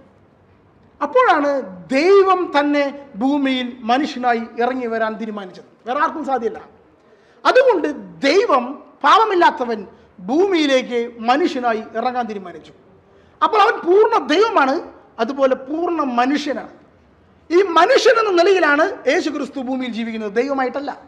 അവൻ ദൈവമാണ്, പക്ഷെ അവൻ ദൈവമായിട്ടല്ല ഭൂമിയിൽ ജീവിക്കുന്നത്, മനുഷ്യനായിട്ടാണ്. ഇങ്ങനെ മനുഷ്യനായി ഭൂമിയിൽ ജീവിച്ച് സകല അധികാരവും തിരിച്ചു പിടിക്കുക. എപ്രകാരം? ദൈവത്തിൻ്റെ ഇഷ്ടം അത് അവൻ്റെ ഉള്ളിലുണ്ട്. അത് പിതാവിൻ്റെ ഇഷ്ടം എന്ന് അവൻ പറയും. ആ പിതാവായ ദൈവത്തിൻ്റെ ഇഷ്ടം, അതായത് ദൈവിക നിയമം, റൂൾസ്, ആ നിയമം അതുപോലെ അനുസരിച്ച് ഭൂമിയിൽ ജീവിച്ച് കാണിച്ച് അവൻ അവൻ്റെ ജീവിതം പൂർത്തിയാക്കുമ്പോൾ അവന് മേൽ പിശാചിന് അധികാരമില്ലെങ്കിൽ അവനാണ് ഭൂമിയുടെ രക്ഷകനായി മാറുന്നത്. ഇതാണ് ക്രിസ്തുവിന്റെ കുരിശുമരണത്തിന്റെ പ്രത്യേകത. ഇത് വെറുതെ ഇരിക്കുമോ? ഒരു മനുഷ്യൻ ഇതാ പിശാചിന്റെ കൺട്രോളിലില്ലാതെ ഭൂമിയിൽ ജീവിക്കുന്നത് വെറുതെ ഇരിക്കുമോ? പിശാച് വെറുതെ ഇരിക്കില്ല. അവൻ അവന്റെ പ്രഭുത്വങ്ങൾ ഉപയോഗിച്ചു, അതാണ് പിലാത്തോസ്. അധികാരങ്ങൾ ഉപയോഗിച്ചു, അതാണ് കയ്യഫാസ്. അതുപോലെ അവൻ സ്വർഗീയങ്ങൾ വസിക്കുന്ന ദുരാത്മാക്കൾ ഉപയോഗിച്ചു, അതാണ് യൂദാസ്. അതായത് ഈ ഭൂമിയിലുള്ള സകല തിന്മയുടെ ശക്തി എന്ന് പറയുന്നത് അത് പൂർണ്ണമായും യേശു ക്രിസ്തു എന്ന് പറയുന്ന മനുഷ്യനെതിരെ കടന്നു വന്നപ്പോൾ അതിൻ്റെ ആഫ്റ്റർ എഫക്റ്റ് ആണ് കുരിശുമരണം. ആ കുരിശുമരണത്തിലൂടെ അവസാന നിമിഷം വരെയും ഇതാ ദൈവത്തിൻ്റെ ഇഷ്ടം മാത്രം നിറവേറ്റുന്നു എന്ന് പറഞ്ഞുകൊണ്ട് യേശു ക്രിസ്തു മുന്നോട്ട് പോയി എന്നുള്ളിടത്താണ് രക്ഷ കടന്നു വരുന്നത്. അതാണ് എൻ്റെ പിതാവിൻ്റെ ഇഷ്ടം നിറവേറ്റുന്നിടത്താണ് രക്ഷ എന്ന് പറയുന്നത് ക്രിസ്തു പറയുന്നത്. അതാണ് എൻ്റെ ഇഷ്ടം എന്ന് പറയുന്നത്. മനുഷ്യൻ എന്ന നിലയിലാണ് അവൻ ഭൂമിയിൽ ജീവിച്ച് കാണിച്ചിരുന്നത്, പക്ഷെ അവൻ ദൈവമാണ്. അപ്പോൾ യേശു ക്രിസ്തുവിൻ്റെ കുരിശുമരണത്തിൻ്റെ രക്ഷയുടെ പ്രസക്തി എന്ന് പറയുന്നത്, നേരത്തെ ഞാൻ പറഞ്ഞു, ഒരു മനുഷ്യൻ ദൈവത്തിൻ്റെ ഇഷ്ടം മാത്രം അനുസരിച്ച് ജീവിച്ചാൽ അവൻ്റെ മേൽ ഈ ഭൂമിയുടെ മുഴുവൻ അധികാരവും ഉണ്ടായിരിക്കും. അതാണ് ക്രിസ്തു. യേശു ക്രിസ്തു എന്ന മനുഷ്യൻ ഭൂമിയുടെ മുഴുവൻ അധികാരവും പിടിച്ചെടുത്തു. അവൻ മരണത്തെ തോൽപ്പിച്ചു. എങ്ങനെയാണ് മരണത്തെ തോൽപ്പിച്ചത്? അവൻ ദൈവമാണ്. അവൻ മരിക്കുന്നു, കുരിശിൽ മനുഷ്യനായി മരിക്കുന്നു. മരിക്കുമ്പോൾ എന്ത് സംഭവിക്കും? ശരീരവും ആത്മാവും വേർപെടും. ഇതാണല്ലോ മരണം. ഇങ്ങനെ മരിക്കുമ്പോൾ ക്രിസ്തുവിൻ്റെ, യേശു ക്രിസ്തു എന്ന മനുഷ്യൻ്റെ ആത്മാവ്, മനുഷ്യാത്മാവ് മുമ്പ് പറഞ്ഞതുപോലെ പാതാളത്തിലേക്ക് പോവുക. അവൻ യേശു ക്രിസ്തു എന്ന മനുഷ്യൻ്റെ ശരീരം മുമ്പ് പറഞ്ഞ പോലെ കല്ലറയിലേക്ക് പോകുന്നു. മണ്ണിലഴുകാനും ആത്മാവ് പാതാളത്തെ ബന്ധിക്കാനുമാണ് പോകുന്നത്. പക്ഷേ അവൻ്റെ ഉള്ളിൽ ദൈവവചനം, പുത്രൻ തമ്പുരാൻ വ്യാപരിച്ചു കൊണ്ടിരിക്കുക. അതുകൊണ്ട് ഈ ആത്മാവ്, ആ ദൈവം ആ മനുഷ്യാത്മാവിന് വിട്ടുപിരിയാത്തതിനാൽ കല്ലറയിലേക്ക് പാതാളത്തേക്ക് പ്രവേശിക്കുമ്പോൾ ദൈവം പാതാളത്തിലേക്ക് ഇറങ്ങി ചെല്ലുകയാണ് സംഭവിക്കുന്നത്. അതോടുകൂടി പാതാളത്തിൻ്റെ താക്കോലുകൾ പൊട്ടിപ്പോയി. ദൈവമില്ലാത്ത സ്ഥലമാണ് നരകം, ദൈവമില്ലാത്ത സ്ഥലമാണ് പാതാളം. ഇതാ ദൈവം അവിടേക്ക് പ്രവേശിച്ചിരിക്കുന്നു. അതുകൊണ്ടാണ് അബ്രാഹത്തിൻ്റെ മടി അവിടെ വെച്ച് കഴിയുന്നത്. അവിടെ യേശു പാതാളത്തിൽ ഇറങ്ങി എന്ന് പറയുന്ന അർത്ഥം ഏതാ? അവിടെ വരുമ്പോൾ ഈ ആത്മാക്കളെല്ലാം ദൈവത്തെ കാണുകയാണ്. അതോടെ ഈ പാതാളത്തിൻ്റെ പ്രസക്തി നഷ്ടപ്പെട്ടു. ഈ ആത്മാവ് തിരികെ പോരുകയാണ്. ഇനി അതുപോലെ കല്ലറയിലേക്ക് പോയി യേശുവിൻ്റെ ശരീരം, മൃതശരീരം, മരണമടഞ്ഞ യേശുവിൻ്റെ തിരുമൃതശരീരം കല്ലറയിലേക്ക് പോയി. പക്ഷേ ആ മൃതശരീരത്തിലും തിരുമൃതശരീരത്തിലും ദൈവം വ്യാപരിക്കുകയാണ്. അതിനഴുകാൻ പറ്റുന്നില്ല. അതുകൊണ്ട് 3-ാം ദിവസം ദൈവം യേശു ക്രിസ്തു ഉയർത്തെഴുന്നേറ്റു, ശരീരത്തോടും ആത്മാവിനും കൂടെ. ഇതെന്തിനാണ്? എൻ്റെ ആത്മാവ് ഇനി മരിച്ചാൽ പാതാളത്തിൽ ബന്ധിതനാവില്ല. ഞാൻ മരിച്ചാൽ നേരെ സ്വർഗത്തിലേക്ക് പോകും. കാരണം അവിടെ എനിക്ക് ശരീരമുണ്ട്, യേശു ക്രിസ്തുവിൻ്റെ ശരീരം. എൻ്റെ ശരീരം ഭൂമിയിൽ അഴുകിയാലും അത് അഴുകി തീരുകയില്ല. കാരണം 2-ാം വരവിൽ യേശു ക്രിസ്തുവിൻ്റെ ശരീരം മുന്നാധാരം എന്ന നിലയിൽ അവൻ നമ്മുടെ ശരീരത്തെ ഉയർപ്പിക്കും. അതാണ് അതിൻ്റെ അടിസ്ഥാനം എന്ന് പറയുന്നത്. ഇവിടെയാണ് രക്ഷയുടെ പൂർണ്ണത. മുമ്പ് പറഞ്ഞതുപോലെ കിണറ്റിൽ വീണാൽ എങ്ങനെ നീന്താമെന്നുള്ള പഠനമല്ല, മറിച്ച് മരണത്തിൽ നിന്ന് മനുഷ്യനെ രക്ഷിച്ചു എന്നുള്ള പൂർണ്ണതയാണ്. അപ്പോൾ രണ്ടാമത്തെ കാര്യം ദൈവിക നിയമമാണ്. ആ നിയമം പരിശുദ്ധാത്മാവാണ്, ന്യായപ്രമാണമാണ്. ആ പ്രമാണം അവൻ്റെ ഉള്ളിലുണ്ട്, ആ സത്ത അവൻ്റെ ഉള്ളിലുണ്ട്. പരിശുദ്ധാത്മാവിനെ വർഷിക്കാനാണ് ക്രിസ്തു കുരിശിൽ മരിച്ചത്.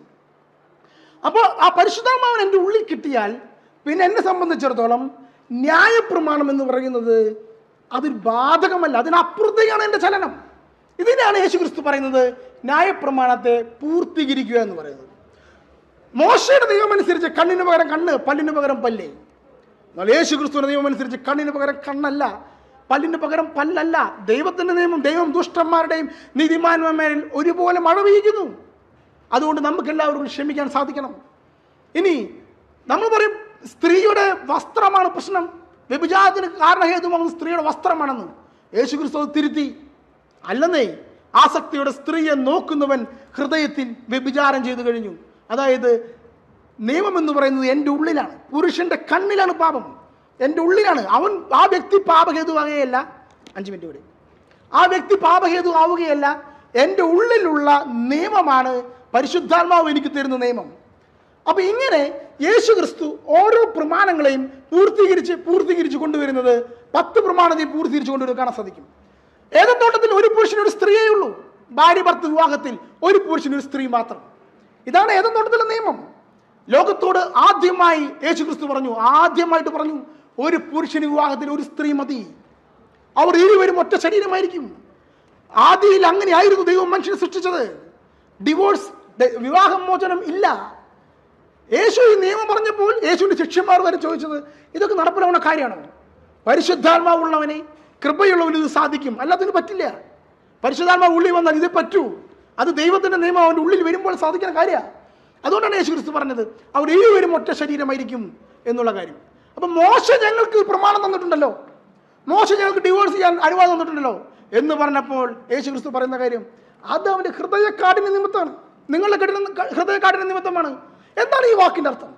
നിങ്ങൾ മനസ്സിലാക്കണമേ, പ്രവാചകന്മാർക്കുള്ള ഒരു കുറവാണ് ഇവിടെ സൂചിപ്പിക്കുന്നത്. സൂര്യൻ പ്രകാശിക്കുന്നു, രാത്രി സൂര്യൻ പ്രകാശിക്കുന്നില്ലേ? പ്രകാശിക്കുന്നുണ്ട്. രാത്രി നമുക്ക് ഈ പ്രകാശം തരുന്നത് ആരാണ്? ചന്ദ്രനാണ് തരുന്നത്. ചന്ദ്രൻ തരുന്ന പ്രകാശം സൂര്യൻ്റെ പ്രകാശമാണ്. തീർച്ചയായും സൂര്യൻ്റെ പ്രകാശമാണ് ചന്ദ്രൻ തരുന്നത്. എന്നാൽ പകൽ പ്രകാശിക്കുന്നത് പോലെയാണോ ചന്ദ്രൻ പ്രകാശിക്കുന്നത്? അല്ല. അപ്പൊ ചന്ദ്രൻ പ്രകാശിക്കുന്നുണ്ട്. ചന്ദ്രൻ വേണമെന്ന് കരുതി സൂര്യന്റെ പ്രകാശത്തെ മറച്ചു പിടിച്ച് കുറച്ച് തന്നാൽ മതി എന്ന് പറഞ്ഞു തന്നതാണോ? അല്ല. ചന്ദ്രൻ അങ്ങനെ തന്നതല്ല. ചന്ദ്രൻ അവന്റെ കഴിവിനനുസരിച്ച് പ്രകാശം തരുന്നുണ്ട്. പക്ഷെ ദൈവത്തിൽ നിന്നുള്ള, സൂര്യനിൽ നിന്നുള്ള പൂർണ്ണമായ പ്രകാശം സ്വീകരിച്ച്, സൂര്യനിൽ നിന്നുള്ള പ്രകാശത്തെ പൂർണ്ണമായി സ്വീകരിച്ച് ഭൂമിയിലേക്ക് തരുവാൻ ചന്ദ്രൻ സൂര്യനല്ലല്ലോ. ചന്ദ്രൻ മാക്സിമം ചെയ്യുന്നുണ്ട്, സൂര്യൻ ശരിയായ പ്രകാശം തരികയാണ്. അപ്പോൾ ഇവിടെ സംഭവിക്കുന്നത് എന്താണ്? സൂര്യന്റെ പ്രകാശം ചന്ദ്രൻ സ്വീകരിച്ച് തന്നിരിക്കുക, അതിന് അപൂർണതയുണ്ട്. ദൈവത്തിന്റെ നിയമം മോശ സ്വീകരിച്ച് തന്നപ്പോൾ ഈ മോശയുടെ നിയമത്തിൽ, പ്രവാചകന്മാരുടെ നിയമത്തിൽ അപൂർണതയുണ്ട്. അവരുടെ സംസ്കാരം അനുസരിച്ച്, അവരുടെ കാലഘട്ടം അനുസരിച്ച്, അവരുടെ ചിന്താഗതി അനുസരിച്ചിട്ടാണ് അവർ ആ നിയമത്തെ മോൾഡ് ചെയ്തിരിക്കുന്നത്. അതുകൊണ്ടാണ് ഈ നിയമത്തിന്റെ അപൂർണതയുള്ളത്. അതിനാണ് ഹൃദയകാഠിന്യം എന്ന് യേശു ക്രിസ്തു സൂചിപ്പിച്ചത്. ദൈവം മനുഷ്യനായി കടന്നു വന്നപ്പോൾ ഈ ഹൃദയകാഠിന്യത്തിന്റെ അവസ്ഥയില്ല. ദൈവത്തിന് അറിയാമല്ലോ നിയമം, ദൈവം ആ നിയമം പൂർണ്ണമായി അവതരിപ്പിക്കുക. അപ്പൊ ന്യായപ്രമാണം എന്ന് പറയുന്നത് അത് അനുസരിക്കേണ്ടത് നമ്മുടെ ഉള്ളിൽ പരിശുദ്ധാത്മാവുള്ളപ്പോഴാണ്. പരിശുദ്ധാത്മാവാണ് ന്യായപ്രമാണത്തെ സൂചിപ്പിക്കുന്നത്, വിശുദ്ധീകരിക്കുന്നത്, നമുക്ക് നൽകുന്നത്. അതുവരെയുള്ള സകല പ്രവാചകന്മാരുടെയും അതിനുശേഷമുള്ള സകല പ്രവാചകന്മാരെന്ന് അവകാശപ്പെടുന്നവരുടെയും ന്യായപ്രമാണത്തിന് കുറവുകളുണ്ട്. അത് ആ വെളിപാടിന്റെ അപൂർണതയാണ്. വെളിപാടിന്റെ പൂർണ്ണത ക്രിസ്തുവാണ്. രക്ഷയുടെ മാർഗം ക്രിസ്തുവിന്റെ കുരിശുമരണമാണ്. ദൈവം നമ്മെ അനുഗ്രഹിക്കട്ടെ. അസ്സലാമു അലൈക്കും വറഹ്മത്തുള്ളാഹി വബറകാതുഹു. അൽഹംദുലില്ലാഹി അലാ കുല്ലി ഹാലിൻ വസ്സലാത്തു വസ്സലാമു അലാ അഷ്റഫിൽ മുർസലീൻ. റബ്ബി ഇശ്റഹ് ലി സദ്രി വയസ്സിർ ലി അംരി വഹ്ലുൽ ഉഖ്ദത മിൻ ലിസാനി യഫ്ഖഹു ഖൗലി. ബിസ്മില്ലാഹിർ റഹ്മാനിർ റഹീം. ഖുൽനാ ഹ്ബിതു മിൻഹാ ജമീഅ فإما يأتينكم مني هدى فمن تبع هداي فلا خوف عليهم ولا هم يحزنون. പ്രപഞ്ചസൃഷ്ടാവായ പടച്ചവൻ്റെ വിധിവിലക്കുകൾ സദാ പാലിച്ചുകൊണ്ട് ജീവിക്കണമെന്ന് ആദ്യമേ എന്നോടും ശേഷം ഇത് കേൾക്കുന്ന ഓരോരുത്തരെയും ആദ്യമായി ഞാൻ ഉണർത്തട്ടെ. നാം ഇവിടെ ഇന്ന് കൂടിയിരിക്കുന്നത് മനുഷ്യൻ്റെ മരണത്തിന് ശേഷമുള്ള രക്ഷയ്ക്ക് ആധാരമായിട്ട് എന്താണ് വിശ്വസിക്കേണ്ടത് എന്ന വിഷയത്തെക്കുറിച്ച് ഒരു സൗഹൃദപരമായിട്ട് ചർച്ചയ്ക്ക് വേണ്ടിയാണ് നാം ഇന്നിവിടെ കൂടിയിരിക്കുന്നത്.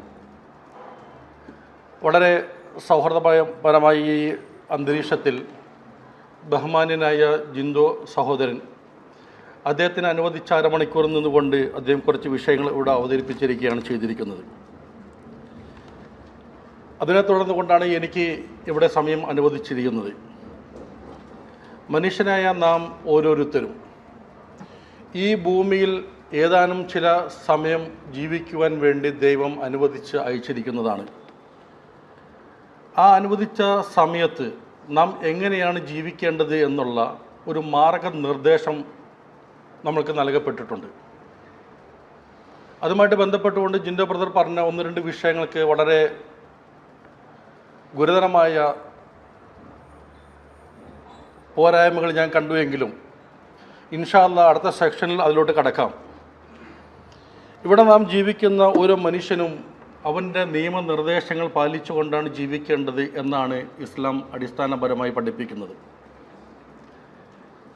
ഇസ്ലാം മാത്രമല്ല, ദൈവിക നിർദ്ദേശത്തിൻ്റെ അടിസ്ഥാനത്തിൽ ഏത് മതത്തെ നാം പരിശോധിച്ചാലും അതെല്ലാം പറയുന്നത് ദൈവത്തിൻ്റെ നിയമങ്ങൾ പാലിക്കണമെന്നുള്ളതാണ്.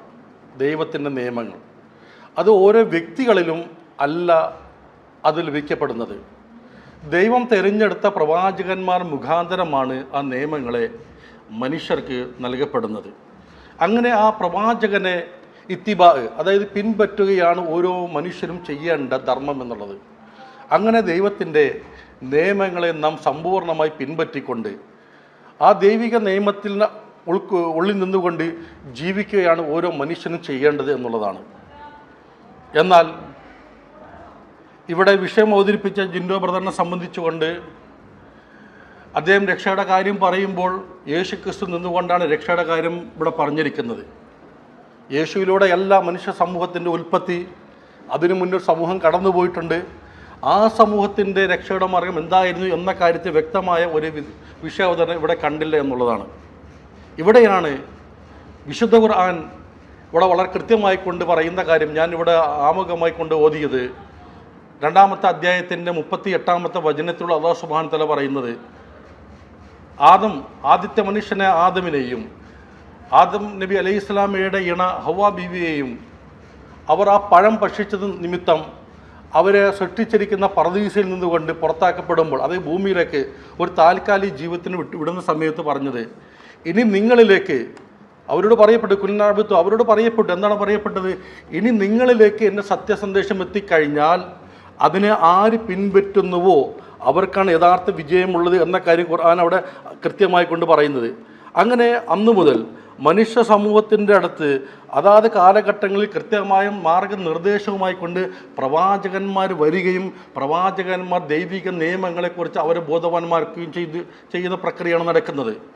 അതല്ലാതെ ജിൻഡോ നേരത്തെ അവതരിപ്പിച്ചതുപോലെ, ഞാൻ അതിലോട്ട് കടക്കുന്നില്ല ഈ സെക്ഷനിൽ, ഇവിടെ അവതരിപ്പിച്ചതുപോലെ ഓരോ മോശക്ക് നൽകിയ നിയമം അത് അപൂർണമാണ് എന്ന് പറയുമ്പോൾ മോശയെ ആരാണ് പ്രവാചകനായിട്ട് നിയമിച്ചത്? മോശ സ്വയം പ്രവാചകനായതാണോ? മോശയ്ക്ക് കിട്ടിയ നിയമം എന്താണ്? ഇത് നമ്മൾ കൃത്യമായിട്ട് പരിശോധിക്കേണ്ട കാര്യമാണ്. വിശുദ്ധ ഖുർആൻ അവിടെ കൃത്യമായിട്ട് പറയുന്നുണ്ട്. സുഹൃത്ത് 2-ാമത്തെ അധ്യായത്തിൻ്റെ 136-ാമത്തെ വചനത്തോടെ പറയാണ്, നിങ്ങൾ അള്ളാഹുവിൽ നിന്നുകൊണ്ട് അവതീർണമായ ഈ ഖുർആനിൽ വിശ്വസിക്കണം എന്ന് പറഞ്ഞിട്ട് ഖുർആൻ വീണ്ടും പറയുന്നത് ഇബ്രാഹിം നബിക്കും ഇസ്ഹാഖ് നബിക്കും ഇസ്മായിൽ നബിക്കും അങ്ങനെ ആ പ്രവാചകന്മാർക്കും അവരുടെ മക്കൾക്കും അവതരിപ്പിക്കപ്പെട്ടത് നിങ്ങൾ വിശ്വസിക്കണം എന്നാണ് പറഞ്ഞിരിക്കുന്നത്. അതിലെല്ലാം തന്നെ മാർഗദർശനമുണ്ട്. പിന്നീട് പറയുന്നതാണ് വഊതിയ മൂസ വ മൂസാ നബിക്കും ഈസാ നബിക്കും അവതരിച്ചത് നിങ്ങൾ വിശ്വസിക്കണം. ഇതെല്ലാം മാർഗദർശനമായിരുന്നു എന്നും അങ്ങനെ നിങ്ങൾ വിശ്വസിച്ചുകൊണ്ട് ഒരു പ്രവാചകനിൽ നിങ്ങൾ എന്ത് ചെയ്യാൻ പാടില്ല, വിവേചനം കാണിക്കാതെ അങ്ങനെ നിങ്ങൾ മുസ്ലിങ്ങളായി പറയണം എന്നാണ് പറഞ്ഞത്. ഇവിടെ എബ്രഹാം ആരാണ്? വിശ്വാസികളുടെ പിതാവ് എന്ന് ജിൻഡോ ബ്രദർ അടക്കമുള്ളവർ പറയുന്ന ആ എബ്രഹാമിന് അവതരിക്കപ്പെട്ട നിയമത്തെ വിശ്വസിക്കണം, അത് സത്യമാണ് എന്നാണ് ഖുർആൻ പഠിപ്പിക്കുന്നത്. ഇവിടെയാണ് നമ്മൾ മനസ്സിലാക്കേണ്ടത് എന്തുകൊണ്ടാണ് ഈ ക്രൈസ്തവതയിൽ മാത്രം ക്രിസ്തുവിൻ്റെ മരണം രക്ഷയാണ് എന്ന ആശയം വന്നിരിക്കുന്നത് എന്ന കാര്യം നമ്മൾ പരിശോധിക്കേണ്ടത്. അതല്ലാതെ ഒരു യഹൂദനെ വിളിച്ചുകൊണ്ട് എന്താണ് രക്ഷയ്ക്ക് മാർഗം എന്ന് ചോദിച്ചാൽ ആ യഹൂദൻ്റെ മറുപടി ഒന്നായിരിക്കും. എന്താണ്? ദൈവിക നിയമത്തെ പിൻപറ്റിക്കൊണ്ട് ജീവിക്കുക. എങ്ങനെയാണ് നിനക്ക് ദൈവത്തിൻ്റെ നിയമം കിട്ടിയത്? അവർക്ക് ധ്യാനിച്ചുകൊണ്ട് കിട്ടിയതാണോ? ഒരിക്കലും അവരങ്ങനെ പറയില്ല. പിന്നെ എങ്ങനെയാണ് പറയുക? മോശയിലൂടെ ഞങ്ങൾക്ക് ലഭിച്ചിരിക്കുന്നു, മോശയിലൂടെ ഞങ്ങൾക്ക് ലഭിച്ചിരിക്കുന്നു. മോശയ്ക്ക് മുമ്പോ അവർ പറയും എബ്രഹാമിലൂടെ ലഭിച്ചിട്ടുണ്ട്. ഇങ്ങനെ ഓരോ പ്രവാചകന്മാരുടെ കിട്ടിയ ആ ദർശനത്തിൽ, ആ ആദർശത്തിൽ ഉള്ളതിനെ പിൻപറ്റിക്കൊണ്ട് ജീവിക്കലാണ് യഥാർത്ഥ രക്ഷയായിട്ട് അവർ കാണുന്നത്. അങ്ങനെ ജീവിക്കണമെന്ന് പറഞ്ഞ് വിശ്വസിക്കുമ്പോൾ അതിന് പിൻപറ്റിക്കൊണ്ട് വന്നിരിക്കുന്ന യേശുക്രിസ്തുവിൻ്റെ അനുയായികൾ എന്തുകൊണ്ടാണ് ഈ നിയമങ്ങൾ അപൂർണമാണ് എന്ന് പറയുന്നത്? ഇവിടെയാണ് നാം പരിശോധിക്കേണ്ടത്. ഇവിടെ യേശുക്രിസ്തുവിൻ്റെ മരണം രക്ഷയാണെന്ന് പറയുമ്പോൾ യേശു പഠിപ്പിച്ച നിത്യതയുടെ മാർഗം എന്താണ് പഠിപ്പിച്ചത്? യേശു പറഞ്ഞില്ലേ, നിങ്ങൾ എൻ്റെ വചനത്തിൽ നിലനിൽക്കുമെങ്കിൽ നിങ്ങൾ സത്യം മനസ്സിലാക്കി സ്വതന്ത്രയാകും. യേശു പറഞ്ഞ വാക്യമല്ലേ? ആ വാക്യത്തെക്കുറിച്ച് യേശു എങ്ങനെയാണ് വ്യാഖ്യാനിച്ചത്? യേശുവിൻ്റെ സ്വന്തം വാക്യമാണോ? അല്ല. യേശു പറഞ്ഞു പിന്നെന്താണ്? നിങ്ങളോട് ഞാൻ സംസാരിച്ച വചനം എൻ്റെ അല്ല, എന്നെ അയച്ച പിതാവിൻ്റെയാണ്. അപ്പം പിതാവിൻ്റെ വചനം എനിക്ക് ലഭിക്കപ്പെടുന്നുണ്ട്, ആ വരി ഞാൻ നിങ്ങൾക്ക് നൽകുന്നു. നിങ്ങൾ മുഖാന്തരം ഒരാൾ വിശ്വസിച്ചാൽ അവർ നിങ്ങളെയല്ല വിശ്വസിക്കുന്നത്, നേരെ എന്നെയാണ്. എന്നെ കൈക്കൊണ്ടവൻ എന്നെ അയച്ച പിതാവിനെ കൈക്കൊള്ളുന്നു. നിങ്ങളെ ആരെങ്കിലും തള്ളുന്നുവെങ്കിൽ, ഇതാരാ നിങ്ങളെന്ന് പറഞ്ഞത്?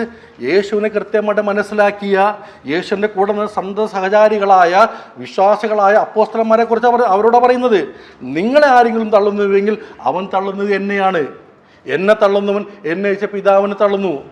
പിതാവ് എന്നെ അയച്ചതുപോലെ ഞാൻ നിങ്ങളെ അയക്കുന്നു. എന്തിനാണ് പിതാവ് യേശുവിനെ അയച്ചത്? ക്രൂശിൽ മരിക്കാനാണെങ്കിൽ അതേ കാരണം തന്നെ യേശുവിൻ്റെ ശിഷ്യന്മാർക്ക് മരണം കിട്ടണ്ടേ? നിങ്ങളുടെ വിശ്വാസപ്രകാരം ക്രൂശിലെ മരണത്തോടു കൂടി എന്തായിട്ടുണ്ട്?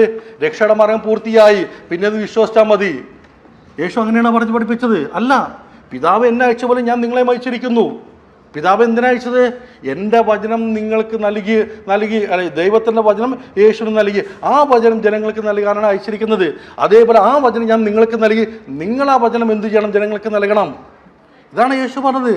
ആകാശത്തിനും കീഴിലുള്ള സകല ജാതികളിലും പോയി നിങ്ങൾ എൻ്റെ സുവിശേഷം അറിയിക്കണം. അങ്ങനെ ആ സുവിശേഷം ആര് വിശ്വസിക്കുന്നുവോ അവൻ യേശുവിനെ കൈക്കൊണ്ടു. ആ യേശുവിനെ കൈക്കൊണ്ടവൻ ആരെ കൈക്കൊണ്ടു? ദൈവത്തിനെ കൈക്കൊണ്ടു. അപ്പം നിയമത്തിൽ ദൈവത്തിൻ്റെ കൽപ്പനകളെ, ദൈവത്തിൻ്റെ വചനത്തെ, അതിലാണ് നമുക്ക് രക്ഷയായിട്ട് ദൈവം കൽപ്പിച്ചിരിക്കുന്നത്.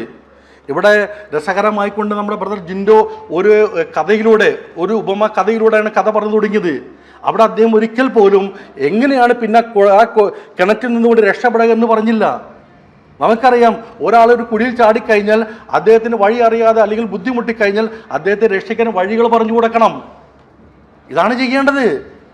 അതല്ലാതെ വിശ്വസിച്ചാൽ മതി എന്ന് പറഞ്ഞാൽ അദ്ദേഹത്തിന് വിശ്വാസം കൊണ്ട് രക്ഷ കിട്ടുമോ? ഒന്നല്ലേ നമ്മൾ കയറിട്ട് കൊടുക്കും, കയറിൽ പിടിക്കുക, ഇതാണ് മാർഗം എന്ന് പറഞ്ഞതുപോലെ ഇവിടെ ദൈവത്തിൻ്റെ മാർഗനിർദ്ദേശം അതാണ് പിൻപറ്റേണ്ടത്. ഇവിടെ ഒറ്റ കരുണും പറഞ്ഞുകൊണ്ട് പിന്നെ എന്താണ് ക്രൂശി മരണം ഇവിടെ കടന്നു വന്നു എന്ന കഥ ഇതിലോട്ട് ഞാൻ കടക്കാൻ ആഗ്രഹിക്കുകയാണ്. ഇവിടെ ഞാൻ നേരത്തെ പറഞ്ഞു ആദമിന് സംഭവിച്ച സംഭവം എന്തായിരുന്നു? ആ സംഭവം അവിടെ ദൈവം കഴിക്കരുത് എന്ന് പറഞ്ഞ ഒരു നിഷേധത്തിൻ്റെ ഒരു കാര്യം, ചെയ്യരുത് എന്ന് പറഞ്ഞ കാര്യത്തെ എന്ത് ചെയ്തു? നിഷേധിച്ചുകൊണ്ട് അത് കഴിച്ചു. അവിടെ എന്ത് സംഭവിച്ചു? ആ ദൈവത്തിൻ്റെ സൃഷ്ടിപ്പിലുള്ള ആ ചൈതന്യം ആ കൽപ്പന ലംഘിച്ചതുകൂടി നഷ്ടപ്പെടുന്നു. വീണ്ടും നമുക്കൊരു ചാൻസ് നൽകിയിരിക്കുകയാണ് ഭൂമിയിൽ, ഒരു നിശ്ചിത കാലഘട്ടം. എന്തിനാണ് നൽകിയിരിക്കുന്നത്? ഈ കാലഘട്ടം ഇവിടെ ജീവിച്ചുകൊണ്ട് ആ നഷ്ടപ്പെടുത്തിയത് പൂർണ്ണമായിട്ട് തിരികെ പിടിക്കുവാൻ വേണ്ടി ദൈവത്തിൻ്റെ വചനം ഞാൻ പൂർണ്ണമായിട്ട് അനുസരിക്കുവാൻ ഞാൻ ചെയ്തിട്ടുണ്ട് എന്ന് ബോധ്യപ്പെടുത്തുവാൻ വേണ്ടി ഇതിന് ദൈവം നമ്മളിവിടെ അനുവദിച്ചിരിക്കുന്നതാണ്. അങ്ങനെ ദൈവത്തിൻ്റെ കൽപ്പന കൊണ്ട് ആര് ജീവിക്കുന്നുവോ അവർക്കാണ് ദൈവിക സന്നിധിയിൽ വീണ്ടും നിത്യത ലഭിക്കപ്പെടുന്നത്. എങ്കിൽ പിന്നെ എങ്ങനെയാണ് ഈ ക്രൂശീകരണം എന്ന വിഷയം കടന്നു വന്നത്? ഇത് പരിശോധിക്കേണ്ട കാര്യമാണല്ലേ. ഇവിടെ ക്രിസ്തുവിൻ്റെ അധ്യാപനം നടന്നത് 3.5 വർഷ കാലഘട്ടമാണ്. 33 വർഷ കാലഘട്ടമായിരുന്നു യേശുവിൻ്റെ ജീവിത കാലഘട്ടമെങ്കിൽ 3.5 വർഷ കാലഘട്ടമായിരുന്നു ക്രിസ്തുവിൻ്റെ പ്രബോധന കാലഘട്ടം. ആ പ്രബോധന കാലഘട്ടത്തിൽ ക്രിസ്തുവിൻ്റെ അധ്യാപനം കേട്ടുകൊണ്ട് ഹൃദയത്തിൽ ഒതുക്കമുള്ള അല്ലെങ്കിൽ ദൈവിക മാർഗത്തെ ഭയമുള്ളവർ എന്ത് ചെയ്തു? ക്രിസ്തുവിനെ അനുഗമിച്ചു. ഇതാണ് സത്യത്തിൻ്റെ മാർഗമെന്ന് തിരിച്ചറിഞ്ഞു. എന്നാൽ അധികാരം കൊണ്ടും ആർഭാടം കൊണ്ട് ജീവിക്കുന്ന ആ പൗരോഹിത്യ സമൂഹം ഒരിക്കൽ പോലും യേശുവിനെ ക്രിസ്തു എന്ന് അംഗീകരിക്കുന്നില്ല. എന്നാൽ യഹൂദന്മാർക്ക് ക്രിസ്തുവിനെ അവർ അംഗീകരിക്കാൻ തയ്യാറാണ്. പക്ഷേ ക്രിസ്തു ദൗത്യവുമായിട്ട് വന്നത് യേശുവാണെന്ന് അവർ അംഗീകരിച്ചില്ല. അങ്ങനെ അവർ യേശുവിനെ എല്ലാ രീതിക്കും നിഷേധിക്കാൻ തുടങ്ങി. ഇതേ സമയം തന്നെ ക്രിസ്തു എന്ത് ചെയ്തു? തൻ്റെ പ്രബോധനം ജനങ്ങൾക്ക് നൽകിക്കൊണ്ട്, തൻ്റെ ദൈവത്തിൽ നിന്നുകൊണ്ട് ലഭിക്കുന്ന വചനങ്ങൾ കൃത്യമായി ജനങ്ങൾക്ക് നൽകിക്കൊണ്ട് ജനങ്ങളെ ആകർഷിക്കുകയും അതുപോലെ തന്നെ അത്ഭുത പ്രവൃത്തി നൽകിക്കൊണ്ട് ദൈവത്തിൽ നിന്ന് വന്നതാണ് യേശു എന്നുള്ള കാര്യം ബോധ്യപ്പെടുത്തിക്കൊണ്ട് മുന്നോട്ട് പോകുന്നു. ഈ യേശുവിൻ്റെ പ്രയാണത്തെ ആ കാലഘട്ടത്തിലെ യഹൂദ പൗരോഹിത്യത്തിന് ഉൾക്കൊള്ളാൻ കഴിഞ്ഞില്ല. കാരണം അവരെങ്ങനെയാണ്? അവർ ജനങ്ങൾക്ക് നല്ല കാര്യങ്ങൾ പറഞ്ഞു കൊടുക്കും, പക്ഷെ അവരുടെ ഉപജീവന മാർഗത്തിന് വേണ്ടി അതിന് ഉപയോഗിക്കുന്നവരായിരുന്നു. അങ്ങനെ അവർ ആ ജനങ്ങളെ ചൂഷണം ചെയ്യുന്ന സമൂഹമായിരുന്നു. ഇത് അവർക്ക് ഈ ഒരു വിധത്തിനും യേശുവിനെ ഉൾക്കൊള്ളാൻ കഴിയാത്ത അവസ്ഥയിലോട്ട് മുന്നോട്ട് പോയപ്പോൾ യേശുവിനെ ഇവർ കൊന്നു കളയണം എന്ന ആലോചന തുടങ്ങി. കാരണം ലാസർ എന്ന് പറയുന്ന വ്യക്തിയെ കല്ലറയിൽ നിന്നുകൊണ്ട് യേശു ക്രിസ്തു ഉയർത്തിക്കൊണ്ടുവരുന്നുണ്ട്. അവിടെ യേശു പ്രാർത്ഥിച്ച് താൻ ദൈവമാണ് എന്ന അർത്ഥത്തിലല്ല. യേശു പ്രാർത്ഥിച്ചത് എന്താണ്? പിതാവേ, നീ എൻ്റെ പ്രാർത്ഥന എപ്പോഴും കേൾക്കുന്നു എന്ന് ഞാൻ അറിയുന്നു. എന്നാൽ ഈ കൂടി നിൽക്കുന്ന ജനങ്ങൾ നീ എന്നെ അയച്ചിട്ടുണ്ട് എന്ന് വിശ്വസിക്കുന്നതിന് വേണ്ടി എൻ്റെ ഈ പ്രാർത്ഥന നീ സ്വീകരിക്കണമേ. അങ്ങനെ യേശു അവിടെ പ്രാർത്ഥിച്ചു. യേശുവിൻ്റെ പ്രാർത്ഥന അവിടെ പൂർത്തിയായി. അങ്ങനെ ലാസർ എന്ന് പറയുന്ന വ്യക്തി വെളിയിൽ വന്നു. ഈ സംഭവത്തോടുകൂടി അവിടെ ഉണ്ടായിരുന്ന അനേകം ജനങ്ങൾ എന്ത് ചെയ്തു? യേശുവിനെ വിശ്വസിക്കുന്നൊരവസ്ഥയിലോട്ട് കടന്നു വന്നു. ഇത് അറിഞ്ഞ യഹൂദ പൗരോഹിത്യം അവിടെ മീറ്റിംഗ് കൂടുന്നുണ്ട്. ആ മീറ്റിങ്ങിൽ എന്താണ് അവർ പറഞ്ഞത്? ഈ മനുഷ്യനെ ഇങ്ങനെ വിട്ട് കഴിഞ്ഞാൽ എന്ത് ചെയ്യും? ജനമെല്ലാം അവനിൽ പോകും, റോമാക്കാർ വന്ന് നമ്മുടെ രാജ്യത്തേക്ക് അപകടപ്പെടുത്തും. അങ്ങനെ സംഭവിക്കാതിരിക്കാൻ എന്ത് ചെയ്യണം? ഇവനെ കൊന്നുകളണം. അപ്പോൾ ജനങ്ങളെ അവരെ സംബന്ധിച്ചുകൊണ്ട് യേശുവിൻ്റെ മാർഗം പൈശാചികമാണ്. ആ പൈശാചിക മാർഗത്തിൽ പോകാതിരിക്കാൻ വേണ്ടി, ജനങ്ങളെ സത്യത്തിൻ്റെ മാർഗത്തിൽ നിലനിർത്താൻ വേണ്ടി അവർ യേശുവിനെ കൊല്ലുവാൻ വേണ്ടി പ്ലാൻ ചെയ്തതാണ്. അവർ ആലോചന നടത്തിയതാണ്. ആ ആലോചന യേശു പ്രാർത്ഥിച്ചു. യേശുവിൽ നിന്നുകൊണ്ട് അവരുടെ ആ കാപാലികമായ പ്രവൃത്തി നിന്നുകൊണ്ട് യേശുവിനെ എന്ത് ചെയ്തു? ദൈവം ഉയർത്തി, കൊല്ലാൻ വിട്ടുകൊടുത്തില്ല. ഇതാണ് ഇസ്ലാമിൻ്റെ വീക്ഷണം. എന്നാൽ ക്രൈസ്തവ വീക്ഷണം ഇത് നേരെ വിരുദ്ധമാണ്. അവർ വിശ്വസിക്കുന്നത് എന്താണ്? യേശുവിനെ കൊന്നുകളഞ്ഞു എന്നുള്ളതാണ് വിശ്വസിക്കുന്നത്.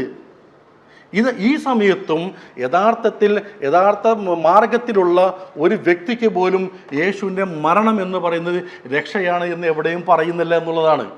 ഇത് പിന്നെ എങ്ങനെയാണ് ഒരു വിശ്വാസി സമൂഹത്തിൻ്റെ രക്ഷയുടെ മാർഗം ഇവിടെ കടന്നു വന്നത്?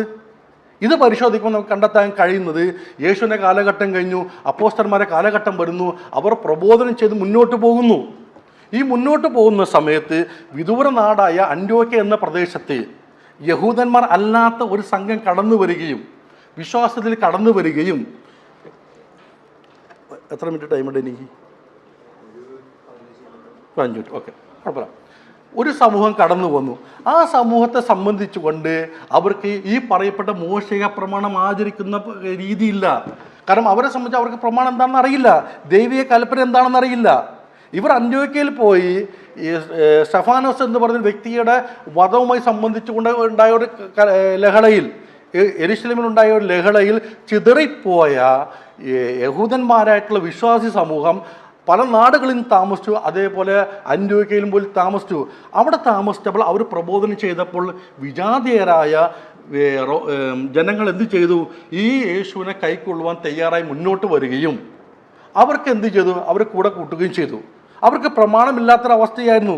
ഈ പ്രമാണമില്ലാത്ത അവസ്ഥ അറിഞ്ഞ യെരുശലേമിലുള്ള സഭ കൃത്യമായിട്ട് ആ വിഷയത്തിൽ ഇടപെടുകയും ആദ്യം തന്നെ പറഞ്ഞു അവരെ ഇപ്പോൾ നാം പ്രയാസപ്പെടുത്തേണ്ടതില്ല എന്ന് പറഞ്ഞ് മാറ്റിവെക്കുകയും പിന്നീട് പത്രോസിക തന്നെ അവിടെ ചെന്നുകൊണ്ട് കൃത്യമായി ഇടപെട്ടുകൊണ്ട് ന്യായപ്രമാണം ആചരിക്കണമെന്ന് ശക്തമായ വാദം മുന്നോട്ട് വെച്ചു.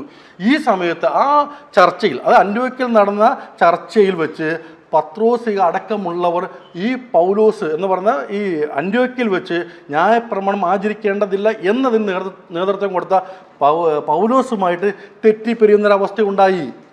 ഈ അവസ്ഥയിൽ നാം ശരിക്കും ശ്രദ്ധിക്കേണ്ടത്, ആരാണോ പൗലോസിനെ അപ്പോസ്തലിക സഭയുമായി കൊണ്ട് ബന്ധം നൽകിയത്, ആ ബർണബാസ് വരെ ഈ സമയത്ത് പൗലോസുമായിട്ട് തെറ്റി മടങ്ങി എന്നാണ് പറയുന്നത്. ഇത് പൗലോസ് തന്നെ അദ്ദേഹത്തിൻ്റെ ചരിത്രത്തിൽ പറഞ്ഞിരിക്കുകയാണ്. ഇപ്പോൾ ബൈബിളിലാണ് ഞാൻ പറയുന്നത്, അതല്ലാതെ മറ്റ് ഇതര ചരിത്ര ഗ്രന്ഥമല്ല ഞാൻ ഉദ്ധരിക്കുന്നത്. അവിടെ വളരെ കൃത്യമായിട്ട് പറഞ്ഞ് അങ്ങനെ തെറ്റിപ്പോകുന്നൊരവസ്ഥ ഉണ്ടായി. അങ്ങനെ ഇവിടെ രണ്ട് സുവിശേഷമാണ് പിന്നെ വരുന്നത്. ഒന്ന് ന്യായപ്രമാണത്തെ അധിഷ്ഠിതമായ യേശുവിനെ കൈക്കൊള്ളുന്ന ഒരു സഭ, അതേതാണ്? യെരുശലേം സഭയാണ്. മറ്റൊരു സഭ ഏതാണ്? ന്യായപ്രമാണം വേണ്ടാത്ത യേശുവിൻ്റെ മരണം വിശ്വസിച്ചാൽ മതി എന്ന് പറയുന്ന ഒരു സംഘം, അതേതാണ്? അത് അന്ത്യോക്യയിലുള്ള പൗലോസ് നേതൃത്വം കൊടുക്കുന്ന സംഘം. ആ സംഘത്തിന് യെരുശലേം സഭയ്ക്കും വല്ല ബന്ധമുണ്ടോ? ഒരു ബന്ധവുമില്ല. ഈ വിയോജിപ്പ് തുടങ്ങിയത് പിന്നെ ബന്ധം അവർ തമ്മിലില്ല എന്നുള്ളതാണ്. അങ്ങനെ രണ്ടായിട്ട് പോയ സഭ എന്ത് ചെയ്തു? യെരുശലേമിലുള്ള അപ്പോസ്തലിക സഭ നേരെ പൗലോസ് മുഖാന്തരം വിശ്വാസം സ്വീകരിച്ച വിജാതീയ നാടുകളിൽ കടന്നു ചെല്ലുകയും ന്യായപ്രമാണം ആചരിക്കേണ്ടതിൻ്റെ ആവശ്യകത പഠിപ്പിച്ചു. ഇത് അറിഞ്ഞ പൗലോസ് യെരുശലേം അപ്പോസ്തല സഭയ്ക്കെതിരെ ശക്തമായിക്കൊണ്ട് ലേഖനങ്ങൾ എഴുതി. ആ ലേഖനങ്ങളാണ് ഇന്ന് ബൈബിളിൽ നാം വായിക്കുന്ന ഗലാത്യ ലേഖനം, കൊരിന്ത്യ ലേഖനം, റോമാ ലേഖനം പോലുള്ള ലേഖനങ്ങൾ. ഈ ലേഖനങ്ങളാണ്. ഇപ്പം നമ്മുടെ ബ്രദർ ജിൻഡോ വിശ്വസിക്കുന്ന കത്തോലിക്ക സഭയിലാണ് അദ്ദേഹം നിൽക്കുന്നത്. ഈ കത്തോലിക്ക സഭയുടെ ബൈബിൾ എടുത്തുകൊണ്ട് നമ്മൾ ഗലാത്യ ലേഖനത്തിന് ആമുഖം വായിച്ചാൽ വളരെ കൃത്യമായിട്ട് മനോഹരമായിട്ട് എഴുതി വെച്ചിട്ടുണ്ട്. എന്തിനാണ് ഈ ഗലാത്യ ലേഖനം എഴുതിയത് എന്നുള്ള കാര്യം അവിടെ എഴുതി വെച്ചിരിക്കുന്നത് എന്താണ്? വിജാതീയ നാടുകളിലുള്ള ജനത്തോട് ന്യായപ്രമാണം ആചരിക്കണമെന്ന് യെരുശലേമിലുള്ളവർ പറഞ്ഞു. അങ്ങനെ അവർ ന്യായപ്രമാണം ആചരിക്കുന്ന അവസ്ഥ ഉണ്ടായി. മാത്രമല്ല അവർ ആചരിക്കാത്ത ജനത്തോടും പറഞ്ഞു. ഇത് അറിഞ്ഞ പൗലോസ് യെരുശലേം സഭയ്ക്ക് എതിരെ എഴുതിയതാണ് ഗലാത്യ ലേഖനമെന്ന് വളരെ ഭംഗിയായിട്ട് എഴുതി വെച്ചിരിക്കുകയാണ്. ഇതാണ് നമ്മൾ മനസ്സിലാക്കേണ്ടത്. ഇന്ന് പുതിയ നിയമത്തിൻ്റെ ജിൻഡു അടക്കമുള്ള ക്രൈസ്തവ ലോകം ബൈബിൾ ഏതെടുത്ത് വിശ്വസിച്ച് മുന്നോട്ട് പോയാലും അവരെ സംബന്ധിച്ചുകൊണ്ട് മോശയ പ്രമാണം ആചരിക്കാൻ പാടില്ല. കാർമ്മികപരമായിട്ടുള്ളത് ആചരിച്ചാൽ അവൻ ക്രിസ്തുവിൽ നിന്നുകൊണ്ട് വേർപെട്ടു പോയി എന്നാണ് അവിടെ പഠിപ്പിക്കുന്നത്. ഗലാത്യ ലേഖനം പഠിപ്പിക്കുന്നതാണ്. നിങ്ങൾ ന്യായപ്രമാണം ആചരിച്ചാൽ ക്രിസ്തുവിൽ നിന്നുകൊണ്ട് വേർപെട്ടു പോയി, ഇതാണ് പഠിപ്പിക്കുന്നത്. ഇവിടെയാണ് എനിക്ക് ചോദിക്കാനുള്ളത്, എങ്കിൽ ആദ്യമായിട്ട് ക്രിസ്തു നിന്ന് വേർപെട്ട പോയ വ്യക്തിയായിട്ട് നിങ്ങൾ അംഗീകരിക്കേണ്ടത് പൗലോസിനെ തന്നെയല്ലേ? കാരണം എന്താണ്? പൗലോസ് ഈ അധ്യാപനമെല്ലാം നടത്തിയതിന് ശേഷം യെരുശലേമിലേക്ക് കടന്നു വരുന്നുണ്ട്. യെരുശലേമിലേക്ക് കടന്നു വരുന്ന സമയത്ത് എന്താണ് പറഞ്ഞത്? അപ്പോസ്തല സഭ, യാക്കോബ് അടക്കം നേതൃത്വം കൊടുക്കുന്ന ആ സഭ പിടിച്ചുകൊണ്ട് എന്താണ് പറഞ്ഞിരിക്കുന്നത്? നീ വിജാതീയ നാടുകളിലുള്ള ജനങ്ങളുടെ അടുത്ത് എന്ത് പറയുന്നുണ്ട്? നമ്മുടെ മക്കളെ പരിചയം ചെയ്യേണ്ട എന്നും നമ്മുടെ മര്യാദ പ്രകാരം ജീവിക്കണ്ട എന്ന് പറഞ്ഞുകൊണ്ട് മോശയെ ഉപേക്ഷിച്ച് കളയുവാൻ നീ പറയുന്നതായിട്ട് ഇവനെ നിന്നെക്കുറിച്ച് ധരിച്ചിരിക്കുന്നു. ആകയാൽ എന്താകുന്നു വേണ്ടത്? ഞങ്ങളുടെ കൂടെ 4 പുരുഷന്മാരുണ്ട്, നേർച്ച നേർന്നവർ. ആ ജനത്തെ കൂട്ടിക്കൊണ്ടുപോയി അവർക്ക് ശുദ്ധിയുടെ ചെലവ് നിവഹിച്ച് നിന്നെ തന്നെ ശുദ്ധി വരുത്തിക്കൊണ്ട് അവരുടെ ശുദ്ധിക്കുള്ള ചെലവ് നിവഹിക്കണം. അങ്ങനെ നീ ചെയ്യുമ്പോൾ നിന്നെ കൊണ്ട് കേട്ടത് സത്യമല്ല എന്നും, അവിടെ കൊണ്ട് നിർത്തിയില്ല വാക്യം, നിന്നെ കൊണ്ട് കേട്ടത് സത്യമല്ല എന്നും നീയും ന്യായപ്രമാണത്തെ ക്രമമായി ആചരിച്ച് നടക്കുന്നവനെന്നെല്ലാവരും ബോധ്യപ്പെടും. ഇതായിരിക്കുന്നത്. ഇത് പറയുന്ന സമയത്ത് ഈ പറയുന്ന പൗലോസ്ലീഹ, ക്രൈസ്തവരെന്ന് വളരെ ആദരപൂർവ്വം പറയുന്ന പൗലോസ്ലീഹ, എനിക്ക് ദൈവികമായ ജ്ഞാനം കിട്ടിയിട്ടുണ്ട്, വെളിപാട് കിട്ടിയിട്ടുണ്ട്, അതുകൊണ്ട് പ്രമാണം ആചരിക്കേണ്ടതില്ല എന്നാണോ പറഞ്ഞത്? ഒരിക്കലും അദ്ദേഹം അതല്ല പറഞ്ഞത്. പിന്നെന്താ ചെയ്തത്?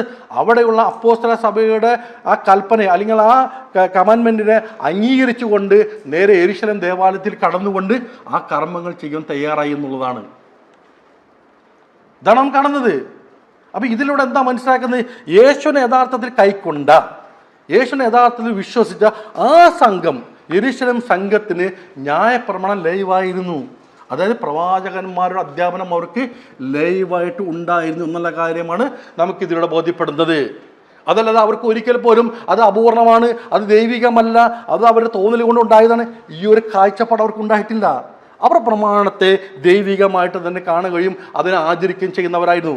യേശുക്രിസ്തു ഒരിക്കൽ പോലും മോശയുടെ കൽപ്പനകളെ ധിക്കരിക്കുകയോ അതിൽ ആചരിക്കേണ്ടതില്ല എന്ന് പറയുകയും ചെയ്തിട്ടില്ല. സാഹചര്യം കൊണ്ട് നമ്മൾ വായിക്കണം. കാരണം വായന കൊണ്ട് നമ്മൾ അക്ഷരമല്ല എടുക്കേണ്ടത്, സാഹചര്യം എന്താണ് വിശദീകരിക്കുന്നതെന്ന് നോക്കിക്കഴിഞ്ഞാൽ ഒരിക്കലും പോലും ഒരു സ്ഥലത്ത് പോലും മോശയുടെ കൽപ്പനയ്ക്ക് എതിരെ പറയുന്ന ഒരു ക്രിസ്തുവിനെ നമുക്ക് ബൈബിളിലൂടെ കാണാൻ കഴിയില്ല. അതുകൊണ്ട് എനിക്ക് പറയാനുള്ളത്, ക്രിസ്തുവിൻ്റെ അധ്യാപനം തീർച്ചയായും രക്ഷയുടെ മാർഗം തന്നെയാണ്, ഞാൻ നിഷേധിക്കുന്നില്ല. പക്ഷേ ക്രിസ്തുവിൻ്റെ മാർഗം നമ്മൾ എത്തണം. അതല്ലാതെ ക്രിസ്തുവിൻ്റെ അധ്യാപനം കേട്ടുകൊണ്ട് യഥാർത്ഥ മാർഗത്തിൽ സഞ്ചരിച്ച പ്രയാണം ചെയ്ത ആ സംഘം ശപിക്കപ്പെട്ടവരാണെന്നും അവരെ പിടിച്ച് പുറത്താക്കണമെന്ന് പറഞ്ഞ ഒരു വ്യക്തിയുടെ വാക്കുകളല്ല നാം ക്രിസ്തുവിൻ്റെ അധ്യാപനമായിട്ട് കാണേണ്ടത്. കാരണം ഗലാത്യ ലേഖനത്തിൽ വളരെ കൃത്യമായിക്കൊണ്ട് യെരുശലേം സഭയെ അവർ ശപിക്കപ്പെട്ടവരാണെന്ന് മരപ്പിടിച്ച് പുറത്താക്കണമെന്നും പൗലോസ് എഴുതി വെച്ചിരിക്കുകയാണ്. ഇതെല്ലാം നാം ക്രിസ്തുവിൻ്റെ മാർഗമായിട്ട് കാണേണ്ടത്. ക്രിസ്തു പഠിപ്പിച്ച, ക്രിസ്തുവിൻ്റെ അധ്യാപനം 100% സ്വീകരിച്ച ആ ഒരു സംഘം അവർ എങ്ങനെയാണ് അവർ വിശ്വാസത്തെയും കർമ്മത്തെയും ക്രമീകരിച്ചത്, അതാണ് യഥാർത്ഥ രക്ഷയുടെ മാർഗം. അതാണ് ഇസ്ലാം ഞങ്ങളോട് പറയുന്നത്. ഖുർആൻ പഠിപ്പിക്കുന്നതാണ്, പ്രവാചകൻ അധ്യാപനം അത് തന്നെയാണ്. ഇവിടെ നമ്മുടെ കയ്യിലിരിക്കുന്ന എന്താണ്? ക്രിസ്തുവിൻ്റെ അധ്യാപനമല്ല. ഞാൻ ഗ്രന്ഥത്തിൻ്റെ മറ്റ് ആധികാരിക വിഷയത്തോട് ഞാൻ കടക്കാൻ ആഗ്രഹിക്കുന്നില്ല തൽക്കാലം. കാരണം അതിനെ പറ്റിയ ഒരു ചർച്ചയല്ല നമ്മളിന്ന് ക്രമീകരിച്ചിരിക്കുന്നത്. അത് ഇതിലും വളരെ നമ്മൾ ആഴത്തിൽ പഠിക്കേണ്ട ഒരു കാര്യം തന്നെയാണ്. കാരണം ഈ ഗ്രന്ഥം എന്താണ്, ഇതിന് ആധികാരിക എത്ര തന്നെ ഉണ്ട്, ഇത് ആരൊക്കെയാണ് എഴുതിയത്, ഈ ഗ്രന്ഥങ്ങൾ സത്യസന്ധമാണോ എന്നുള്ള വേറെ ചർച്ചയാണ്. പക്ഷേ ഇന്ന് നമ്മുടെ കയ്യിൽ കിട്ടിയിരിക്കുന്ന, നമ്മുടെ മുമ്പിൽ ഇരിക്കുന്ന ആ ഗ്രന്ഥം വായിച്ചാൽ തന്നെ അവിടെ രണ്ട് തരം സുവിശേഷം കാണാൻ പറ്റുന്നു. ഒന്ന്, ക്രിസ്തുവിനെ സ്വീകരിക്കുകയും മോശയുടെ പ്രമാണം ക്രിസ്തു പഠിപ്പിച്ച രീതിയിൽ ക്രമീകരിച്ചുകൊണ്ട് ജീവിക്കുന്ന ഒരു സമൂഹത്തെ. മറ്റൊന്നെന്താണ്, മോശയുടെ പ്രമാണം അത് ശപിക്കപ്പെട്ടതെന്ന് ആചരിക്കേണ്ടതില്ല എന്ന് വിശ്വസിച്ച് മുന്നോട്ട് പോകുന്ന ഒരു സംഘത്തെയും കാണുന്നു. ഇന്ന് ക്രൈസ്തവലം, അതായത് ബൈബിളിനെ ഇന്ന് പുതിയ നിയമത്തെ പിൻപറ്റിക്കൊണ്ട് ജീവിക്കുന്ന മുഴുവൻ ജനങ്ങളും സ്വീകരിച്ചിരിക്കുന്നത് മോശയുടെ പ്രമാണം തള്ളിക്കളഞ്ഞുകൊണ്ട് ക്രിസ്തുവിൻ്റെ മരണം വിശ്വസിച്ച് മാത്രം മുന്നോട്ട് പോകുന്ന ഒരു സംഘത്തെയാണ് കാണുന്നത്. അല്ല എങ്കിൽ ജിന്ന ബ്രദർ പറയേണ്ടത് ക്രിസ്തു എവിടെയാണ്, ക്രിസ്തുവിൻ്റെ മരണത്തിലാണ് രക്ഷ എന്ന് പഠിപ്പിച്ചെന്ന് പറയണം. ക്രിസ്തു അങ്ങനെ പഠിപ്പിച്ചോ? മോശയുടെ പ്രമാണം ആചരിക്കേണ്ടതില്ല എന്ന് ക്രിസ്തു എവിടെയും പഠിപ്പിച്ചിട്ടുണ്ടോ? അത് കാണിക്കണം. അങ്ങനെ ഒരു അധ്യാപനം കാണാൻ കഴിയില്ല. ഇത് കിട്ടണമെങ്കിൽ എന്ത് ചെയ്യണം? ഞാൻ നേരത്തെ ഇവിടെ പറഞ്ഞ പൗലോസിൻ്റെ ലേഖനങ്ങളിലൂടെ ചെന്ന് കഴിഞ്ഞാൽ വളരെ കൃത്യമായിട്ട് പൗലോസ് വിശദീകരിച്ചിട്ടുണ്ട്. ന്യായപ്രമാണം ആചരിക്കരുത്, അതല്ല രക്ഷയുടെ ക്രിസ്തുവിൻ്റെ മരണമാണ് എന്നുള്ള കാര്യം. അവിടെയാണ് എനിക്ക് ചോദിക്കാനുള്ളത്, ക്രിസ്തുവിൻ്റെ മരണം എങ്ങനെയാണ് സംഭവിച്ചിരിക്കുന്നതെന്ന് ആദ്യം നിങ്ങൾ വിശദീകരിക്കുക. അത് ദൈവിക വെളിപാടിൻ്റെ അടിസ്ഥാനത്തിൽ നടന്ന സംഭവമാണോ? എങ്കിൽ അത് ആരാണ് ആദ്യമായിട്ട് ലോകത്തോട്ട് പറഞ്ഞത്? അത് കാണണം. ആദ്യമായിട്ട് ലോകത്തോട്ട് ഇത് പ്രഖ്യാപിച്ച് പറഞ്ഞത് ആരാണ്? ക്രിസ്തുവിൻ്റെ മരണമാണ് രക്ഷ എന്ന് ആദ്യമായിട്ട് പറഞ്ഞത് ആരാണ്? അതിനുശേഷം ഏത് സമൂഹമാണ് അതിനെ പിൻപറ്റിക്കൊണ്ട് കടന്നു വന്ന് എന്ന് ആദ്യം ചർച്ചയ്ക്ക് വരണം. രണ്ടാമത്, ഞാൻ നേരത്തെ പറഞ്ഞ പോലെ ക്രിസ്തുവിനെ കൊല്ലുവാനായിട്ടുണ്ടായ ആ സാഹചര്യം എന്താണ്? രക്ഷ എന്ന് പറഞ്ഞത് പിന്നെ ആരാണ്? ഈ രണ്ട് കാര്യങ്ങളാണ് നമ്മളിവിടെ ചർച്ചയ്ക്ക് കൃത്യമായിട്ട് എടുക്കുന്നത്. രണ്ടാമത്തെ ഒരു പോയിന്റ്, എനിക്ക് ഇത് ഒന്നാമത്തെ വിഷയം, രണ്ട് പോയിന്റ് ആണെങ്കിൽ രണ്ടാമത്തെ വിഷയം എന്താണ്? ഇവിടെ ജിൻഡോ വളരെ ആവശ്യത്തോട് പറഞ്ഞ കാര്യമാണ്, ദൈവം തന്നെ ഭൂമിയിൽ വന്നു എന്ന് പറഞ്ഞു. ആ ഒരു വിഷയം പറഞ്ഞിരിക്കുന്ന ക്രിസ്തുവിനെ കുറിച്ച്. ഇവിടെ യേശുക്രിസ്തു പ്രബോധനം ചെയ്യുന്ന ഒരു സമൂഹമുണ്ട് അവിടെ. അതാരാണ്? യഹൂദ സമൂഹമാണത്. അവർക്ക് ദൈവത്തെക്കുറിച്ചൊരു കാഴ്ചപ്പാടില്ലേ? കൃത്യമായിക്കൊണ്ട് ഏറെക്കുറെ 99% മണി പറയും, 100 മണി പറയാം. മുസ്ലിങ്ങൾ പറയുമ്പോൾ ഒരു ഏകനായ പ്രപഞ്ചം മുഴുവൻ സൃഷ്ടിച്ച് പരിപാലിക്കുന്ന നാമഗുണവിശേഷങ്ങളോട് ദൈവത്തെയാണ് ആരാധിക്കുന്നത്? യഹൂദ സമൂഹം ആരാധിച്ചുകൊണ്ടിരിക്കുന്നത്. ആ സമൂഹത്തോട് വന്നുകൊണ്ട് ക്രിസ്തു എവിടെയെങ്കിലും എപ്പോഴെങ്കിലും നിങ്ങളുടെ വിശ്വാസത്തിലുള്ള ആ ഏകദൈവത്വം തെറ്റാണെന്ന് പറഞ്ഞോ? ത്രിയേകത്വം പഠിപ്പിച്ചോ? ഒരിക്കലും പഠിപ്പിച്ചിട്ടില്ല. എന്താ പറഞ്ഞത്? നിങ്ങൾ വിശ്വസിക്കുന്നത് ശരി തന്നെയാണെന്നല്ല യേശു പറഞ്ഞത്. ഇസ്രായേലിലേക്ക് കേൾക്കുക, നമ്മുടെ കർത്താവ് കർത്താവ്, അവനെയാണ് നിങ്ങൾ ആരാധിക്കേണ്ടത് എന്നല്ല യേശു പറഞ്ഞത്. ഇത് കേട്ടപ്പോൾ ക്രിസ്തുവിനെ അംഗീകരിക്കാത്ത, അതായത് യേശു ക്രിസ്തു ആണെന്ന് അംഗീകരിക്കാത്ത ആ വ്യക്തി പറഞ്ഞ വാക്യം എന്താണ്? നന്നുകുരും നന്ന്, അവൻ ഒരുവനല്ലാതെ മറ്റൊരുവനില്ല. ഇത് കേട്ടപ്പോൾ എന്താണ് ക്രിസ്തു മറുപടി കൊടുത്തത്? ഇവൻ ഒട്ടും സ്വർഗരാജ്യത്തു നിന്നുകൊണ്ട് ഒട്ടും അകന്നവനല്ല. ഇതല്ല പറഞ്ഞിരിക്കുന്നത്. പിന്നെ എവിടെ നിന്നാണ് നിങ്ങൾക്ക് ത്രിയേകത്വം കിട്ടിയത്? യേശുവിൻ്റെ ദൈവത്വം എവിടെ നിന്ന് കിട്ടി? യേശുവിൻ്റെ അപ്പോസ്തലന്മാർ പഠിപ്പിച്ചിട്ടുണ്ടോ?